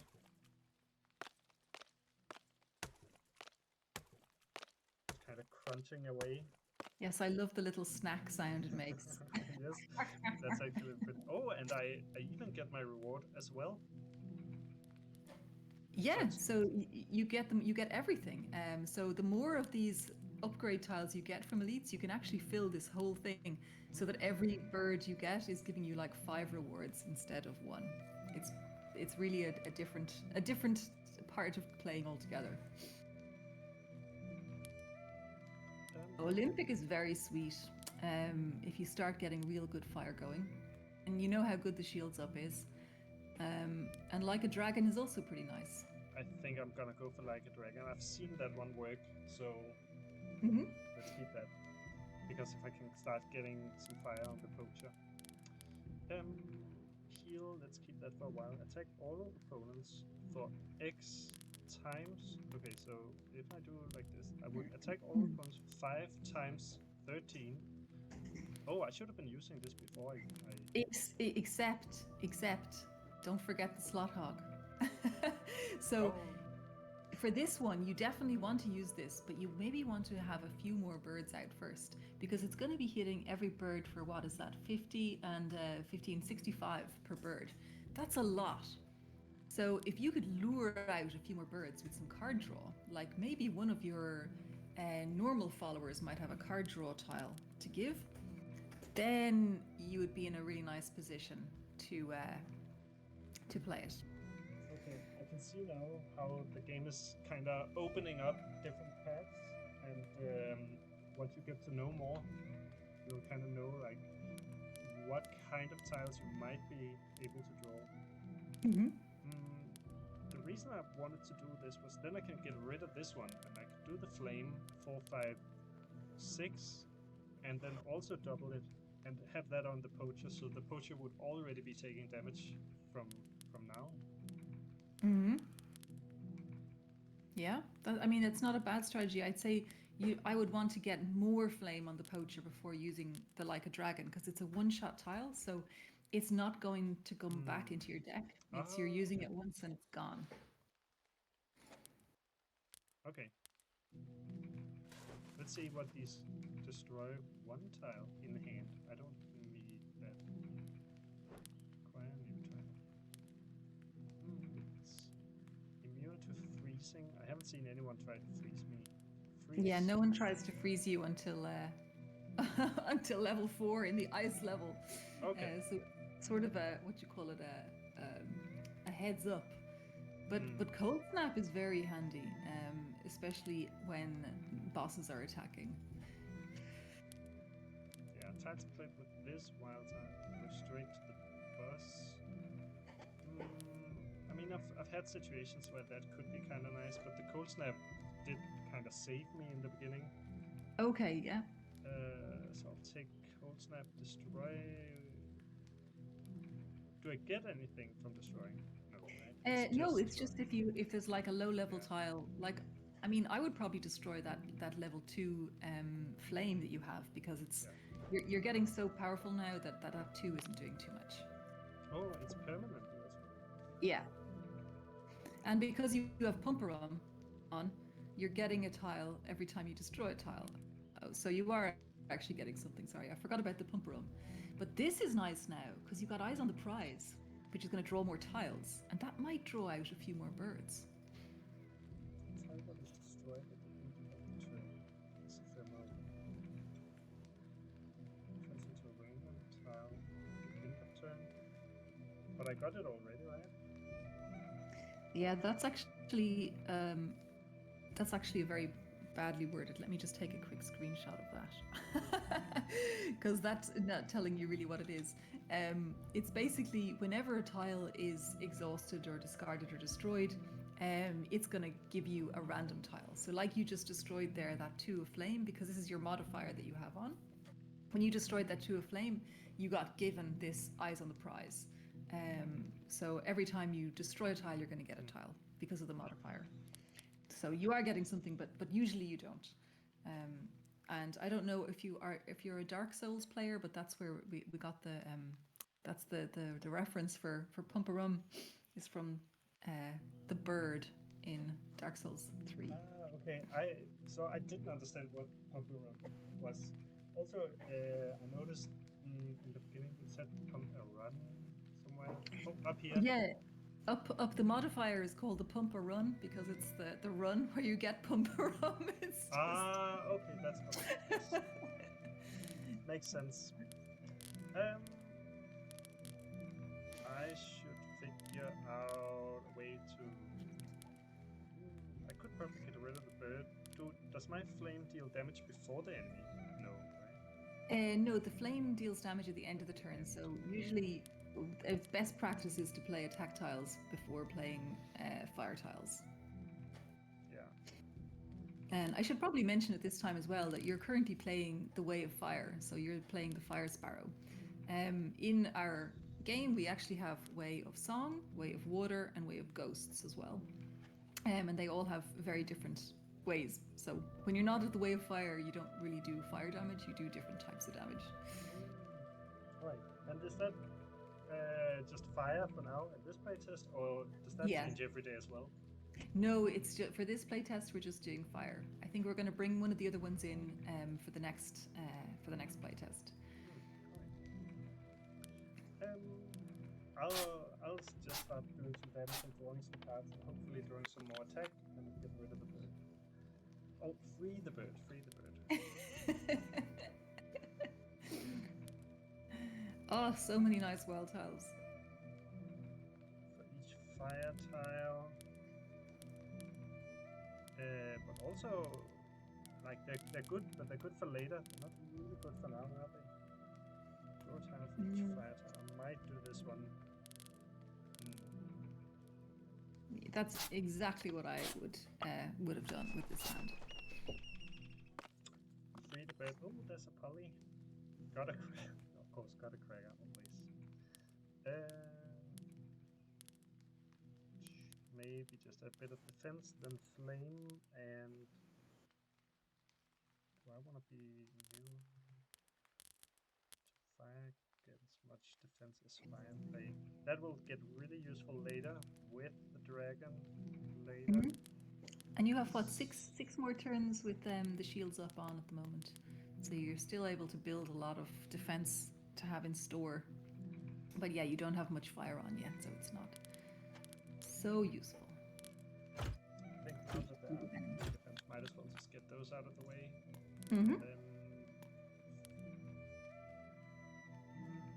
Maybe I should be saving the fire, but I think I can. I think it's all right to spend that one. I haven't seen too many dealing fire. Now there's a little bit of fire on the poacher. Yeah, there's more enemies that deal fire damage in level 2. This level has different different challenges.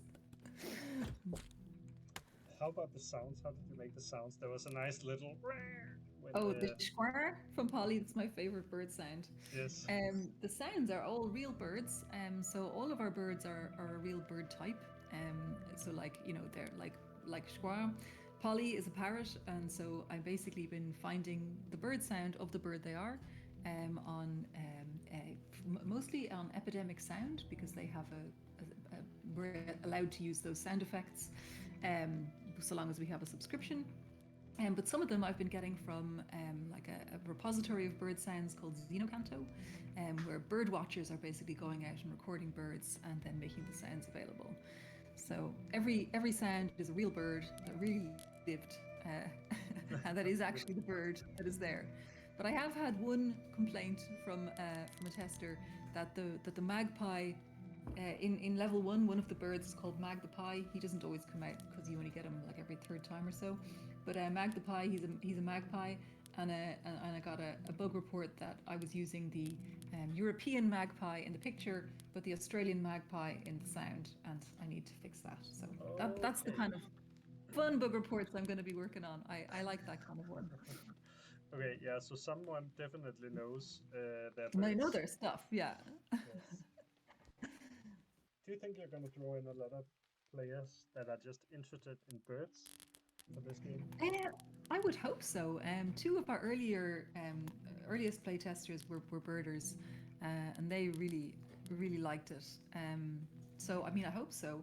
But it's kind of like I have to say, the hardest thing about making a game right now, apart from not having any money, is finding people, finding the audience, because like we've really found that like when people come in and play the game, then they just keep coming back and playing it again and again and being part of it. But actually finding the right people and bringing them in is the hardest bit. So yeah. So do you know there's another Danish game? Well, I'm calling it a Danish game. Obviously, it doesn't sound like you or Martin are from Denmark, but you are in Denmark developing this game, right? So Yes, we're in Denmark. Martin's been here for 10 years, and I've been here for 7. And our company is a Danish company, and so I think it has to qualify as a Danish game. At least I know that what's it called, the National Library, they collect Danish games, and they consider a game to be Danish if it's made in Denmark or it's made by Danes out of Denmark. That's also considered still Danish games. Yeah. Okay, I should maybe continue a little bit here. Thermals, that will draw a lot of tiles, but I still have a limit to my hand, right? Yeah, exactly. So you only really want to use that one when you've got a nice open hand, when you've got a lot of space. So yeah, I would use a lot more tiles first. And that's kind of what's happening right now. My hand is full of great cards, so now I need to start spending some of them. And this could be spent at a better place, but maybe it's all right. Yeah, I think I mean, you haven't really lost any health in a long time, so I would be considering something like Home to Roost is pretty easy for like we can use that without worrying too much. Then I might even discard some of the lower level like attacks just in order to start getting out like so that you can draw more tiles, because if you can use going worldwide on a bunch of birds all at once, that would be so useful, because you still have hone on for another, I think, 2 turns. I can't really see it from this distance, but you can destroy the slot hog that you create, which is very handy. I forget about that one. Well, I have it for 7 turns actually, so still 7, plenty okay. to go. My eyesight can't tell. Okay, we have a question in the chat from Espen, who's asking, is there any plans of releasing this as a mobile game? Mar, do we have any plans of releasing this as a mobile game? Successful on Steam, maybe. If it's successful on Steam, he says. Right. But I think like my dream would be playing it on my iPad, because I love playing, say, the Spire on the iPad. I love playing anything that's on iPad, so that would be my dream. But I think it would be hard to see how we could make this work on a phone. I mean, Hearthstone is available on a phone, right? And there are a lot of cards in Hearthstone. I mean, right now, of course, you have a hand that's twice as long, but if you just kind of, I don't know, highlight it when you click it.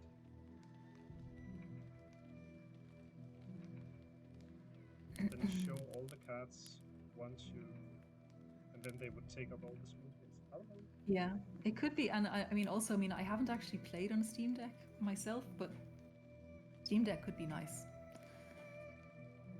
Switch could be nice as well in the hand.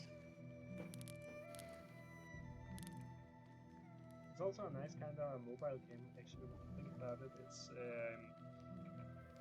it's not an action game, like it's a turn-based game, and do it whenever you have time. So a mobile game can also be a little bit fidgety, at least if it's on a phone. If it's on an iPad, of course you have more space.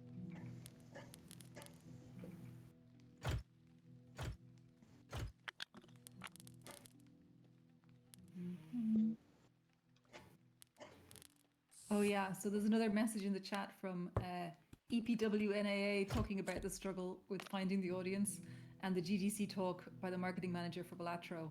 Yeah, absolutely. I have seen that video and it is super helpful, but it's one of those things again, it's like, oh yes, if we had a lot of money, everything would be fine. So I've been trying to do a lot of different little weird things. Like I tried TikTok. My TikToks are actually like mortifying. I did this whole thing where I was like pretending to do, like tarot spreads with the tiles on TikTok. And we got like, I don't know, it was like something like 10,000 views and hundreds of likes, but like it doesn't translate into wish lists from TikTok. Posting on Reddit is another one. Got some nice traction from posting on like or indie dev, or game dev, or playtesters. I'm now trying to do my YouTubes, like trying to do the daily flight on YouTube to try and see like if I use the, use the keywords like roguelike, deck builder, mahjong inside of the words of the video, that maybe it'll like spread a little bit out there and get a little bit more visibility.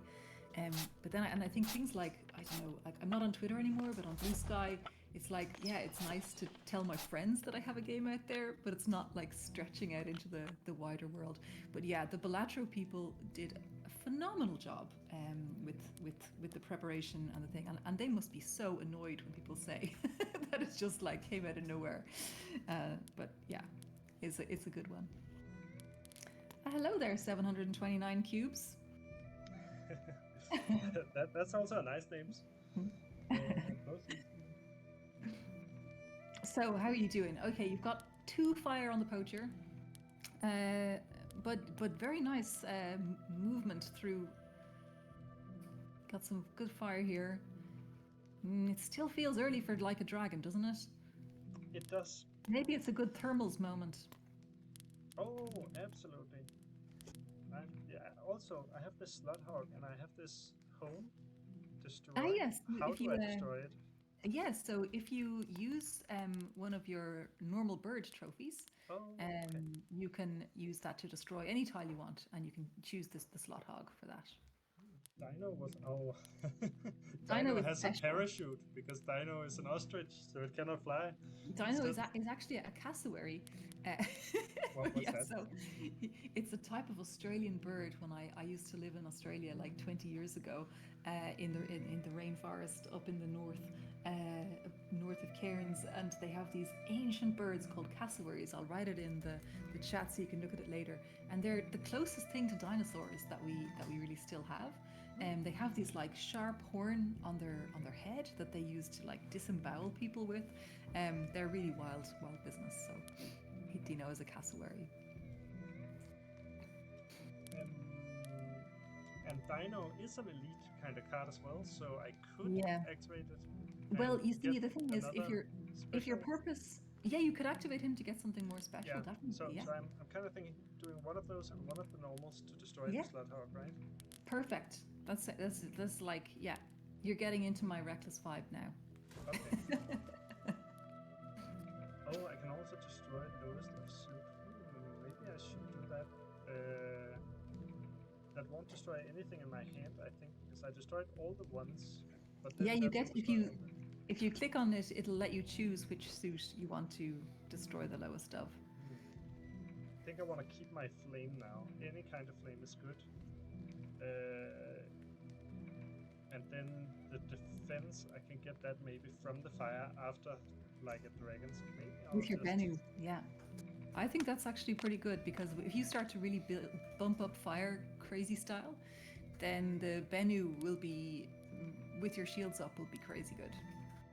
Oh wait, this seems like a really... That's a game changer, right?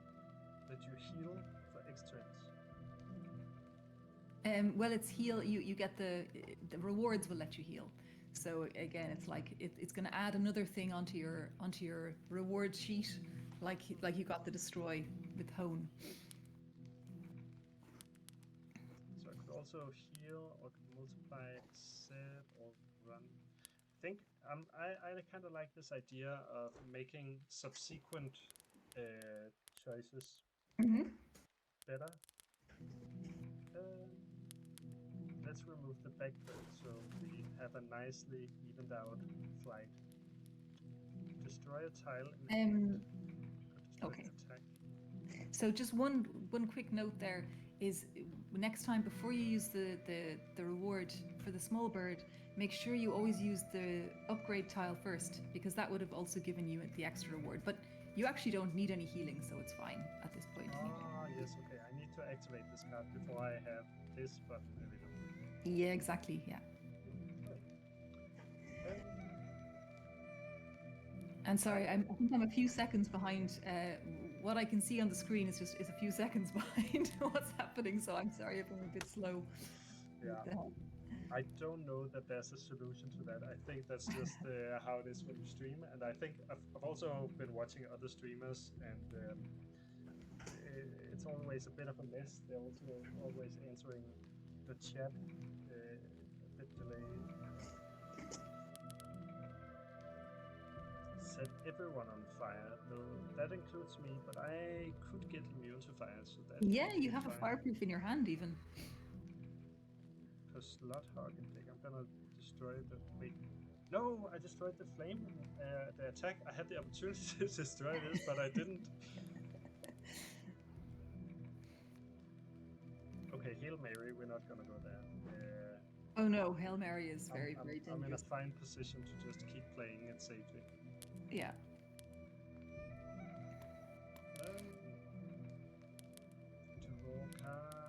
Oh wait, maybe activate this. Yes. Okay, we have a question in the chat here saying, I didn't get how to get the extra possible gifts. Can you explain again?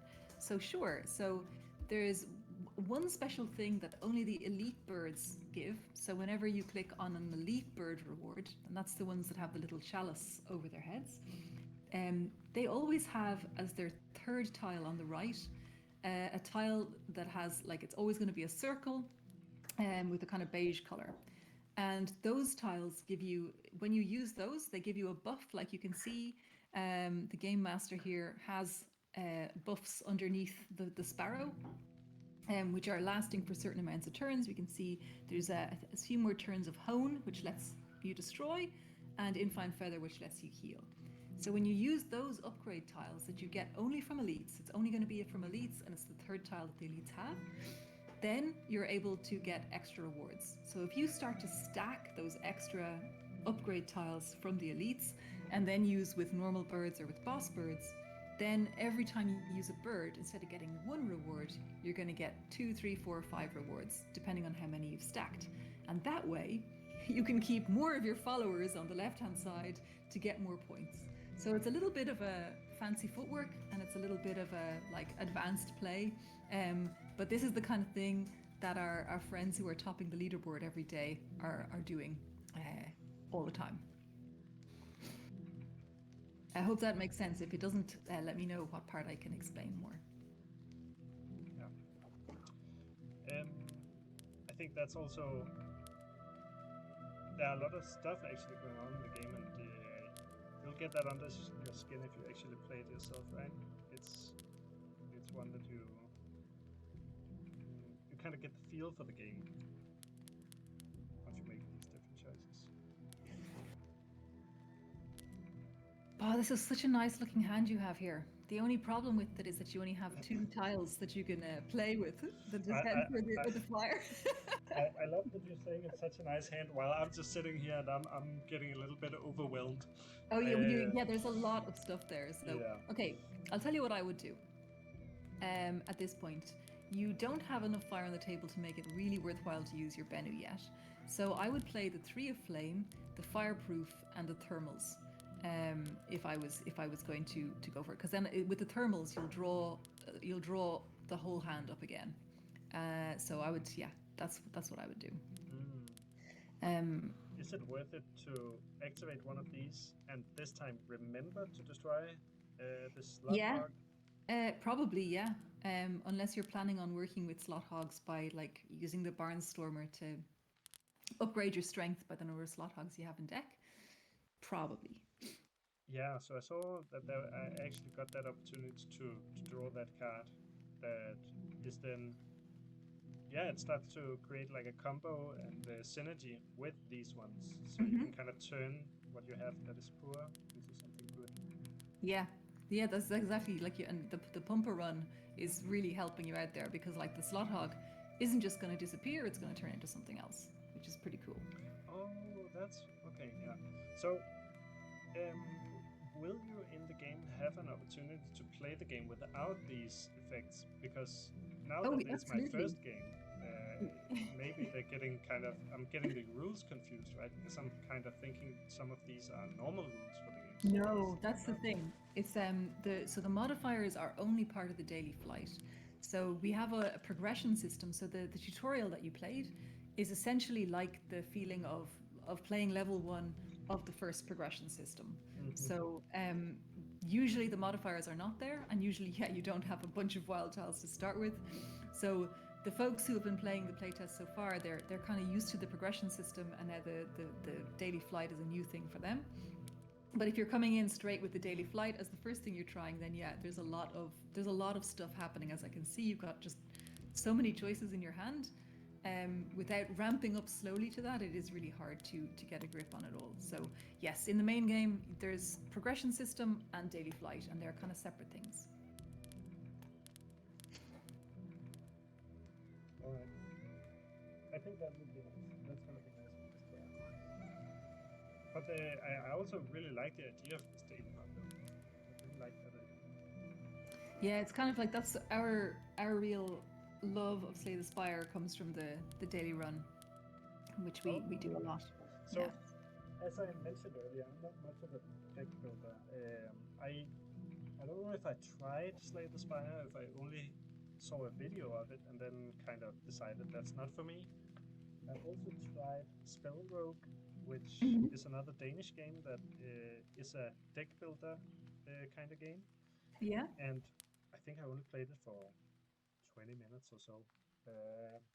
Sorry, any of the developers at any point listening to that, but I mean I will return to it later. But it's also a really lovely looking game, but I think it's very mechanic heavy, which is nice for some players who really like deck builders. Whereas this Yeah. Sparrow Warfare is much easier to get into. And at this point, I am saying I'm getting a little bit overwhelmed with all the possibilities.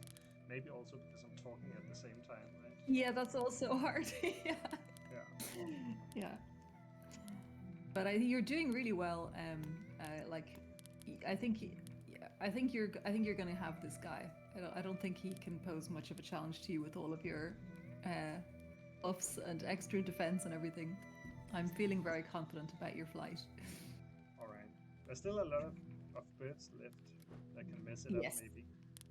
You see, there also the thing is every time now because you're playing the pumper run because one of the modifiers for today's daily flight is the pumper run. Every time you destroy a tile, it's adding a random tile to your deck, like a random pretty good tile. So when you were destroying, the level 1 tiles of a whole suit, it's actually filling your deck, your draw pile with more tiles. So those birds are getting more and more spread out. Which can be maybe a good thing because you have the poacher now right in front of you. If you're able to get enough fire and enough content on him, and enough attack done, like if you're able to really work on him before more birds come out, it might be that you're able to finish the game without even those birds coming out.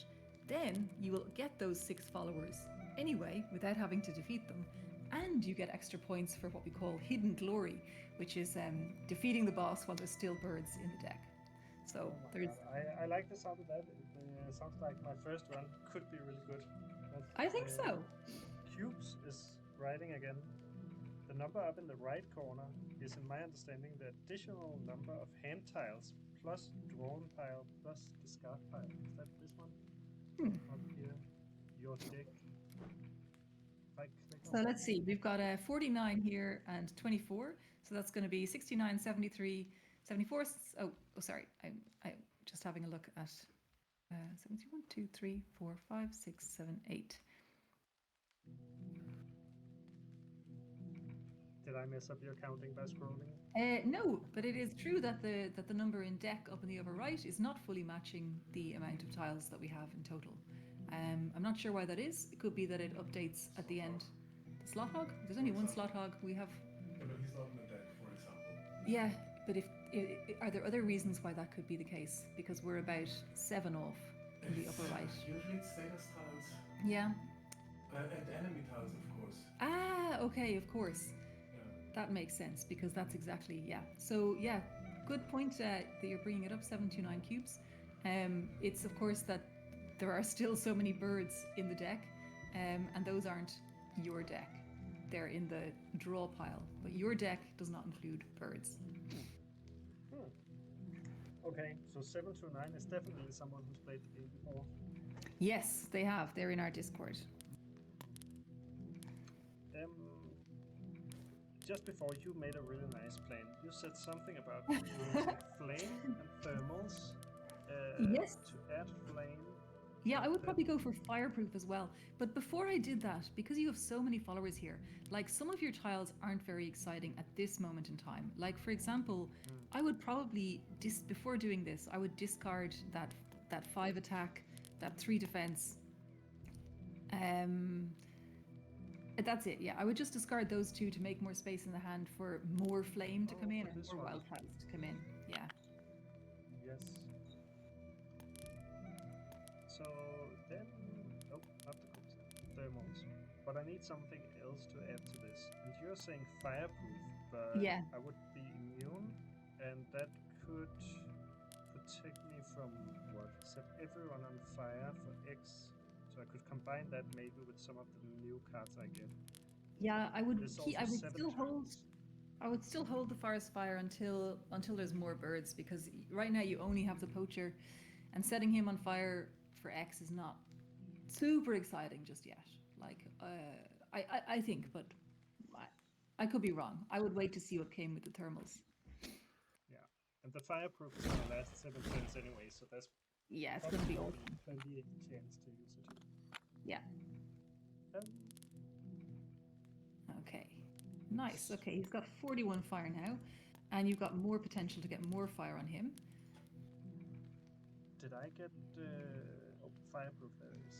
Yes. Is there a reason why this is a blood drop? It looks like a blood drop rather than a flame. It's. I think it's supposed to be a flame, but it does look a bit like a blood drop. Oh, I'm sorry. That's I was attacking your artistry. Didn't need to do that. I'm writing it down. Flame looks a bit like a blood drop. That's my feedback for the game. Honestly, in terms of bugs I'm writing down, this is not bad compared to usual. You know what? I think I will use the forest fire now. You're saying it might be better later, but I kind of wanted just to ramp up a lot of fire. Yeah, ramp it. Turn and then. And then, because you want to like a dragon, yes, I can tell you're itching to like a dragon. Yes, I am. I really want to use that. Oh, now I get the smoke, which I could, because of this daily pumper run, I could destroy that to get something new, right? It's going to destroy itself anyway at the end of the turn because it's ephemeral and turn into something new for you. So it's pretty. You're already there.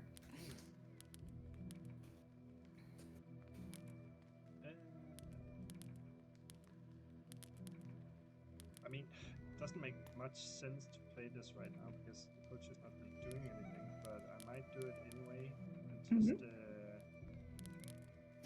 just spend as much flame as possible. Yeah.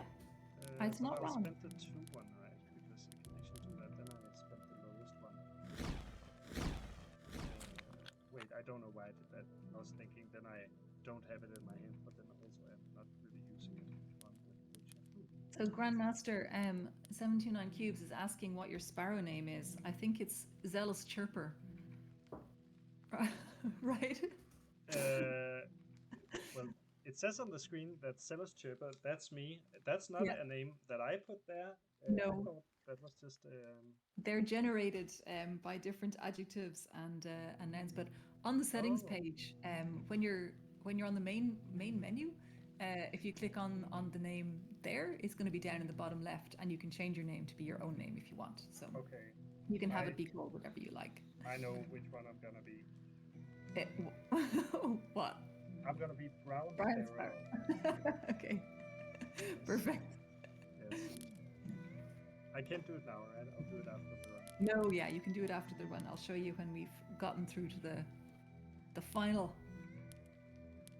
But you're doing well, and you know when you do like a dragon now, like he has 71 fire on him now. You could wait until next turn. As you might notice, he only has one turn of oversight left, so he's going to wake up next turn, and so you could like a dragon now, or you could try and wait and get even more fire on before you like a dragon. Up to you. Well, if I do the like a dragon now, then it will.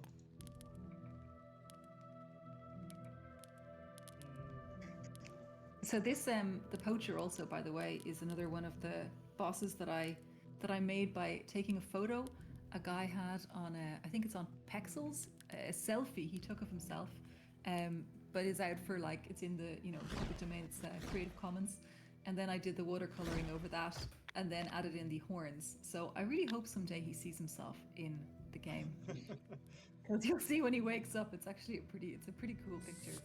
And I hope he doesn't mind being a villain.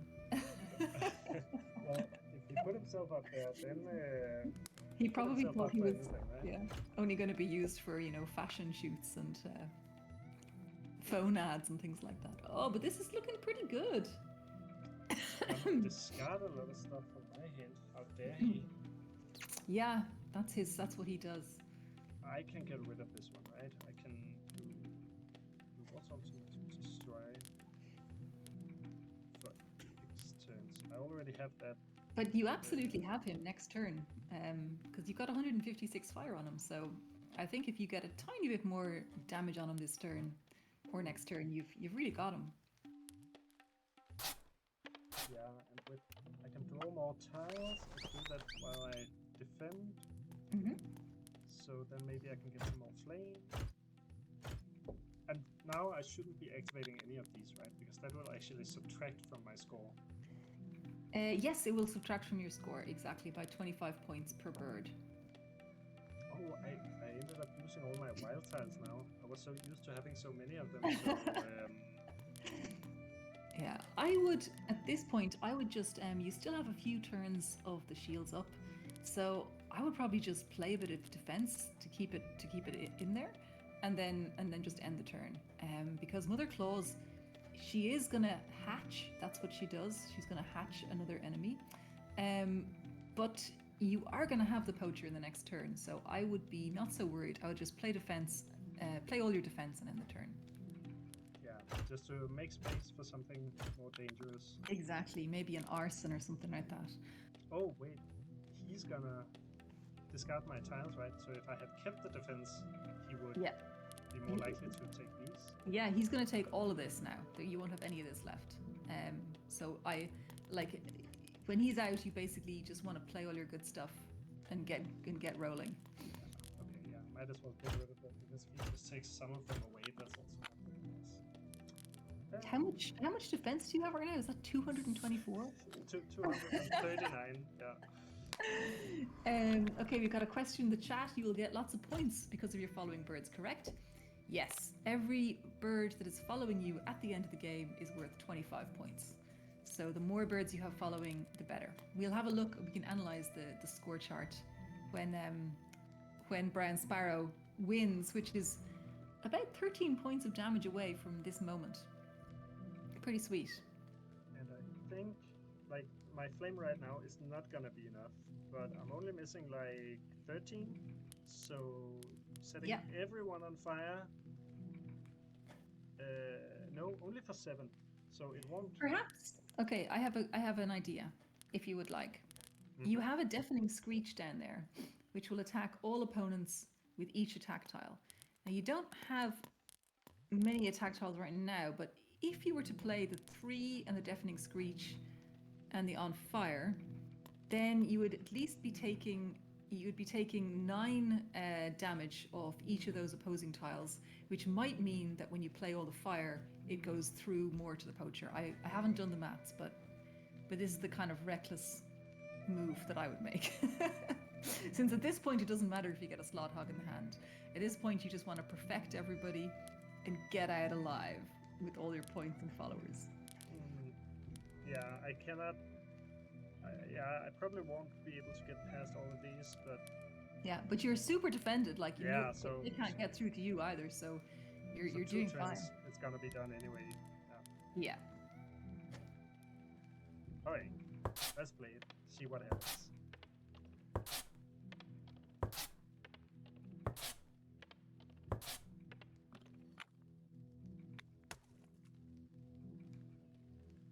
All these defensive birds. Wait, that's only 4 damage, so then Yeah. it should be enough. Yes, yeah. If you can get 4 flame on him with the forest fire, then you've got him.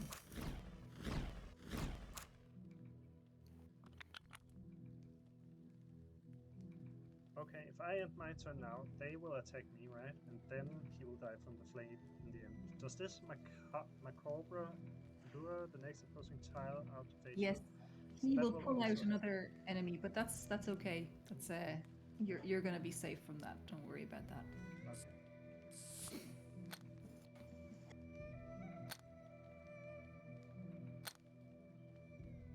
So the smokes are doing their thing. Yeah, and because you're having the pumper run, each one of them is giving you more tiles. Oh, and the poacher goes down. Fly free, little sparrow. Wait, was that you or was that the game? That's the game, but it is me. It's me in the game. All right. Okay, so here we are. Oh, what? That's really low. Score chart. This is not really low. This is not really low for a first game. I've just seen people on the Discord. Yeah, but I felt like I was doing so good. So somebody must be doing really well. So one of the very first things is look at on the upper left of the UI. We spent an hour and 50 minutes. Now, of course, that's because we were chatting around. But there's different points that you can get for how long it takes you to do a run. So there's like under 20 minutes, under 30 minutes, under 40 minutes, under 60 minutes. So you get bonus points for that. But what you have here is you can see all of your birds freed and perfected here. So you've actually freed and perfected most people, which is pretty good. But it's just not all. That's the thing. And that's extra points. And then on the bonus side, yeah, you've got 21 followers, which is 525 points. You won the game. That's, yeah. Knockout Artist, yeah, is giving you extra points like for doing more damage. Hidden Glory is the birds that were still in the draw pile when you defeated a boss. And then Nero, I can't remember what Nero does. Can you hover over Nero for us? Destroyed 50 or more times.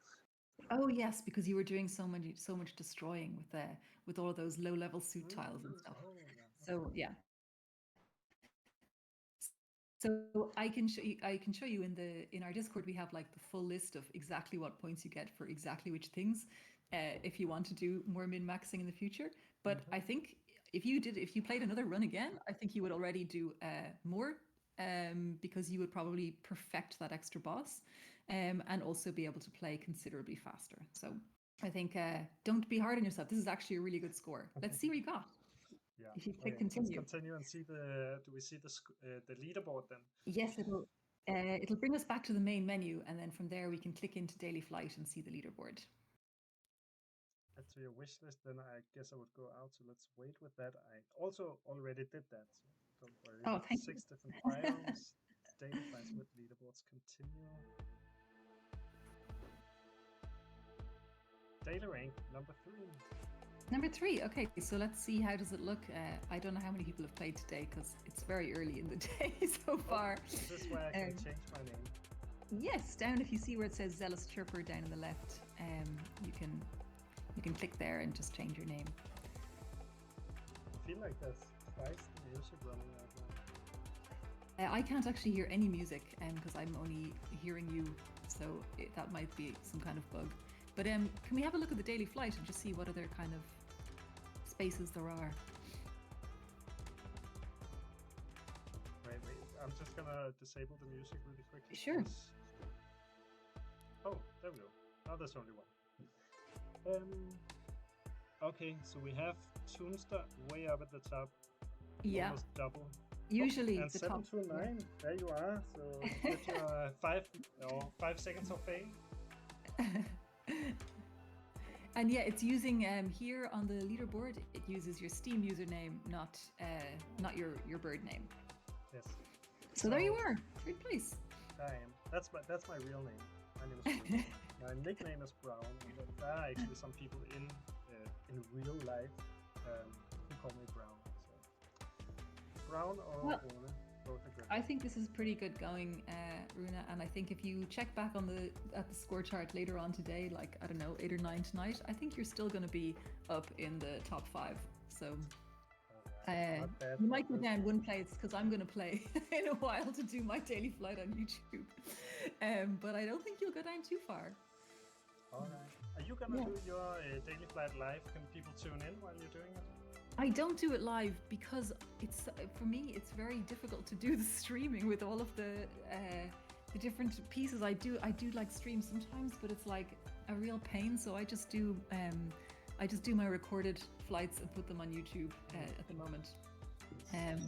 But yeah, I will. I'll let you know if I'm going to do a live one at some point.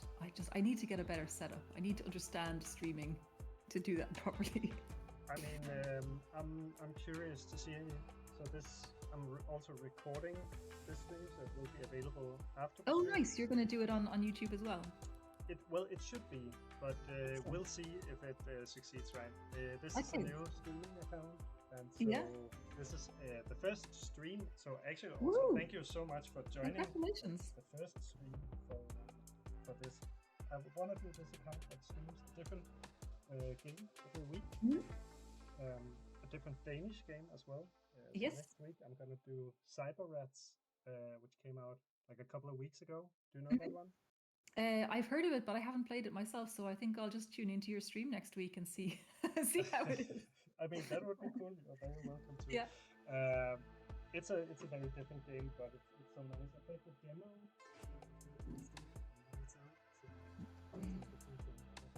Nice. Well, if you put this, if you do get put this video in your YouTube account, I will link to it from our YouTube as well, because we have a little space where we keep all of the Sparrow Warfare in the wild, where all of the when it's not just us playing, we keep track of all of them, because we're so happy every time someone plays the game. So thank you so much for having us as your inaugural stream. It was really nice to play with you and chat with you.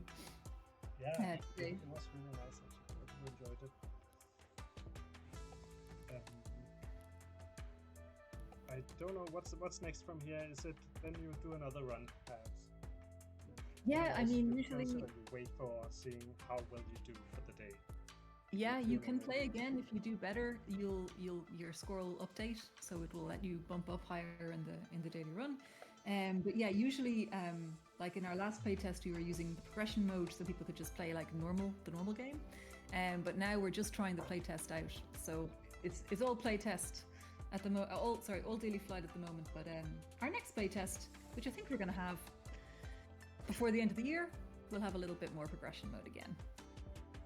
Before the end of the year, okay, that's very quick. I mean, this one is gonna end on November 24 or something. Yeah, and because we basically want to try and bring one out once a month or every 6 weeks or so. Just try and keep things moving, because it's the kind of game that benefits from people playing it and telling us what's good and what's not so good. And it does, I think it's already, we can feel that it's even better now than it was when we put out the first playtest, just from playing with people and watching people and chatting with people. So we want to keep that kind of community vibe going. Yeah.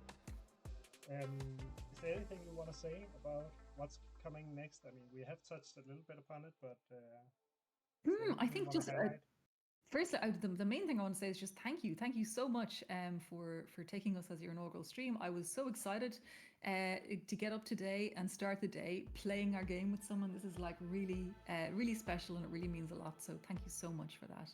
And then other than that, if people like what they saw, You can wishlist Sparrow Warfare on Steam. That helps us tons. If you want to keep up with development, we have a newsletter on our website, neonaurelius.com. And we do the daily flights on YouTube. And we have a really nice Discord with nice people. So you can also come and hang out there as well. And that's it, really. All right. Well, I want to thank you back. I mean, it's so much nicer for me to do this when there's someone to talk to. And also, when it's a developer, I think that's going to be so much more exciting for viewers to watch, especially also when it's a game in development. You get to hear about the future plans as well. So thank you so much, and also thanks to Martin. I don't know if she's still listening in, but thanks. Yeah. Thank you. He's over there waving his hand and bug fixing. Okay. Cool. Yeah, I think I'm also gonna end the stream now. I'm gonna take a break, get some lunch. Maybe I will stream one more run where I just try it on my own. And that's gonna be it. Okay, well, I will be checking the score back later after my run and see how you get on. Yes, I will definitely also keep my eyes on how bad you beat me. Thank you for tuning in, 729, saying we should do this again. I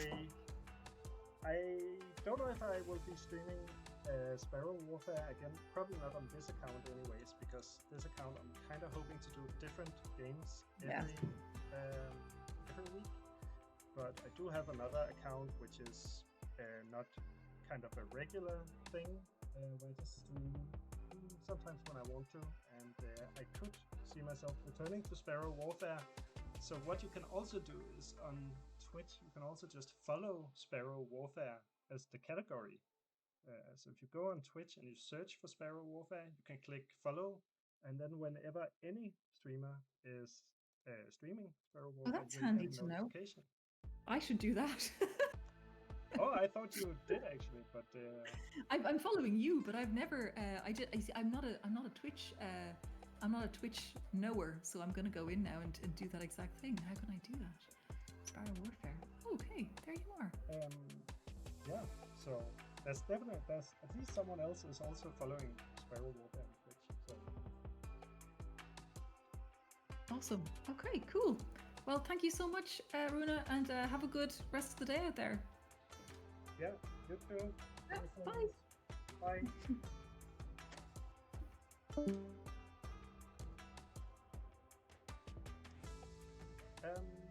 Maybe I'll just highlight the schedule. I'll put it on the screen.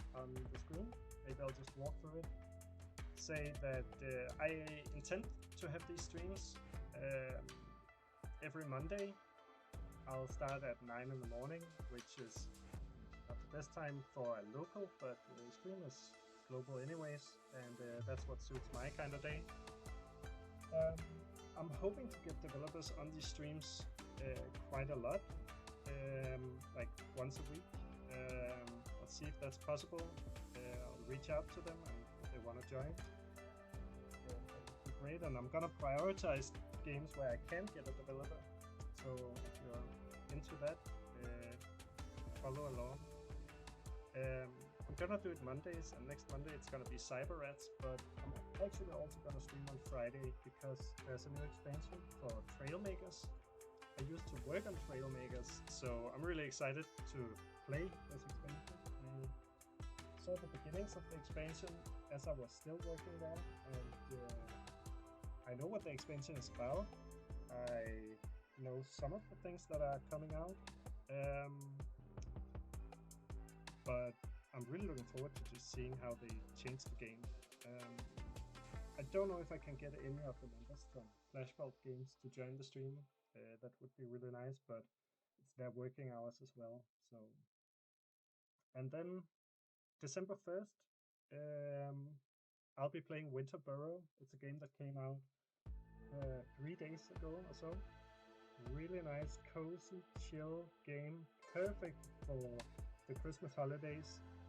I absolutely loved it. I've already played it through in just a couple of days. It's not this very long game.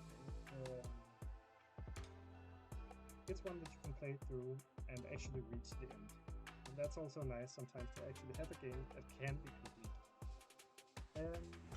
And one of the developers is gonna join that stream as well. I don't know if it will be on text chat or it will be on a Discord call as today, but I'm really looking forward to that.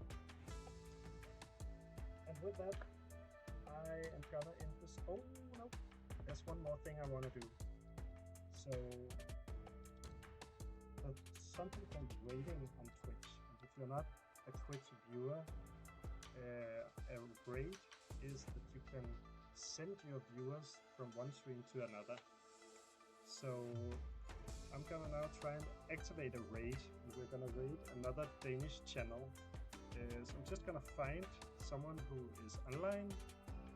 There's a Danish streamer called streaming Counter-Strike. It's not somebody I know, but raid channel. And then I can write TV. I think that should activate the raid. Oh, they didn't allow raids. We'll take someone else. Netflix DK. So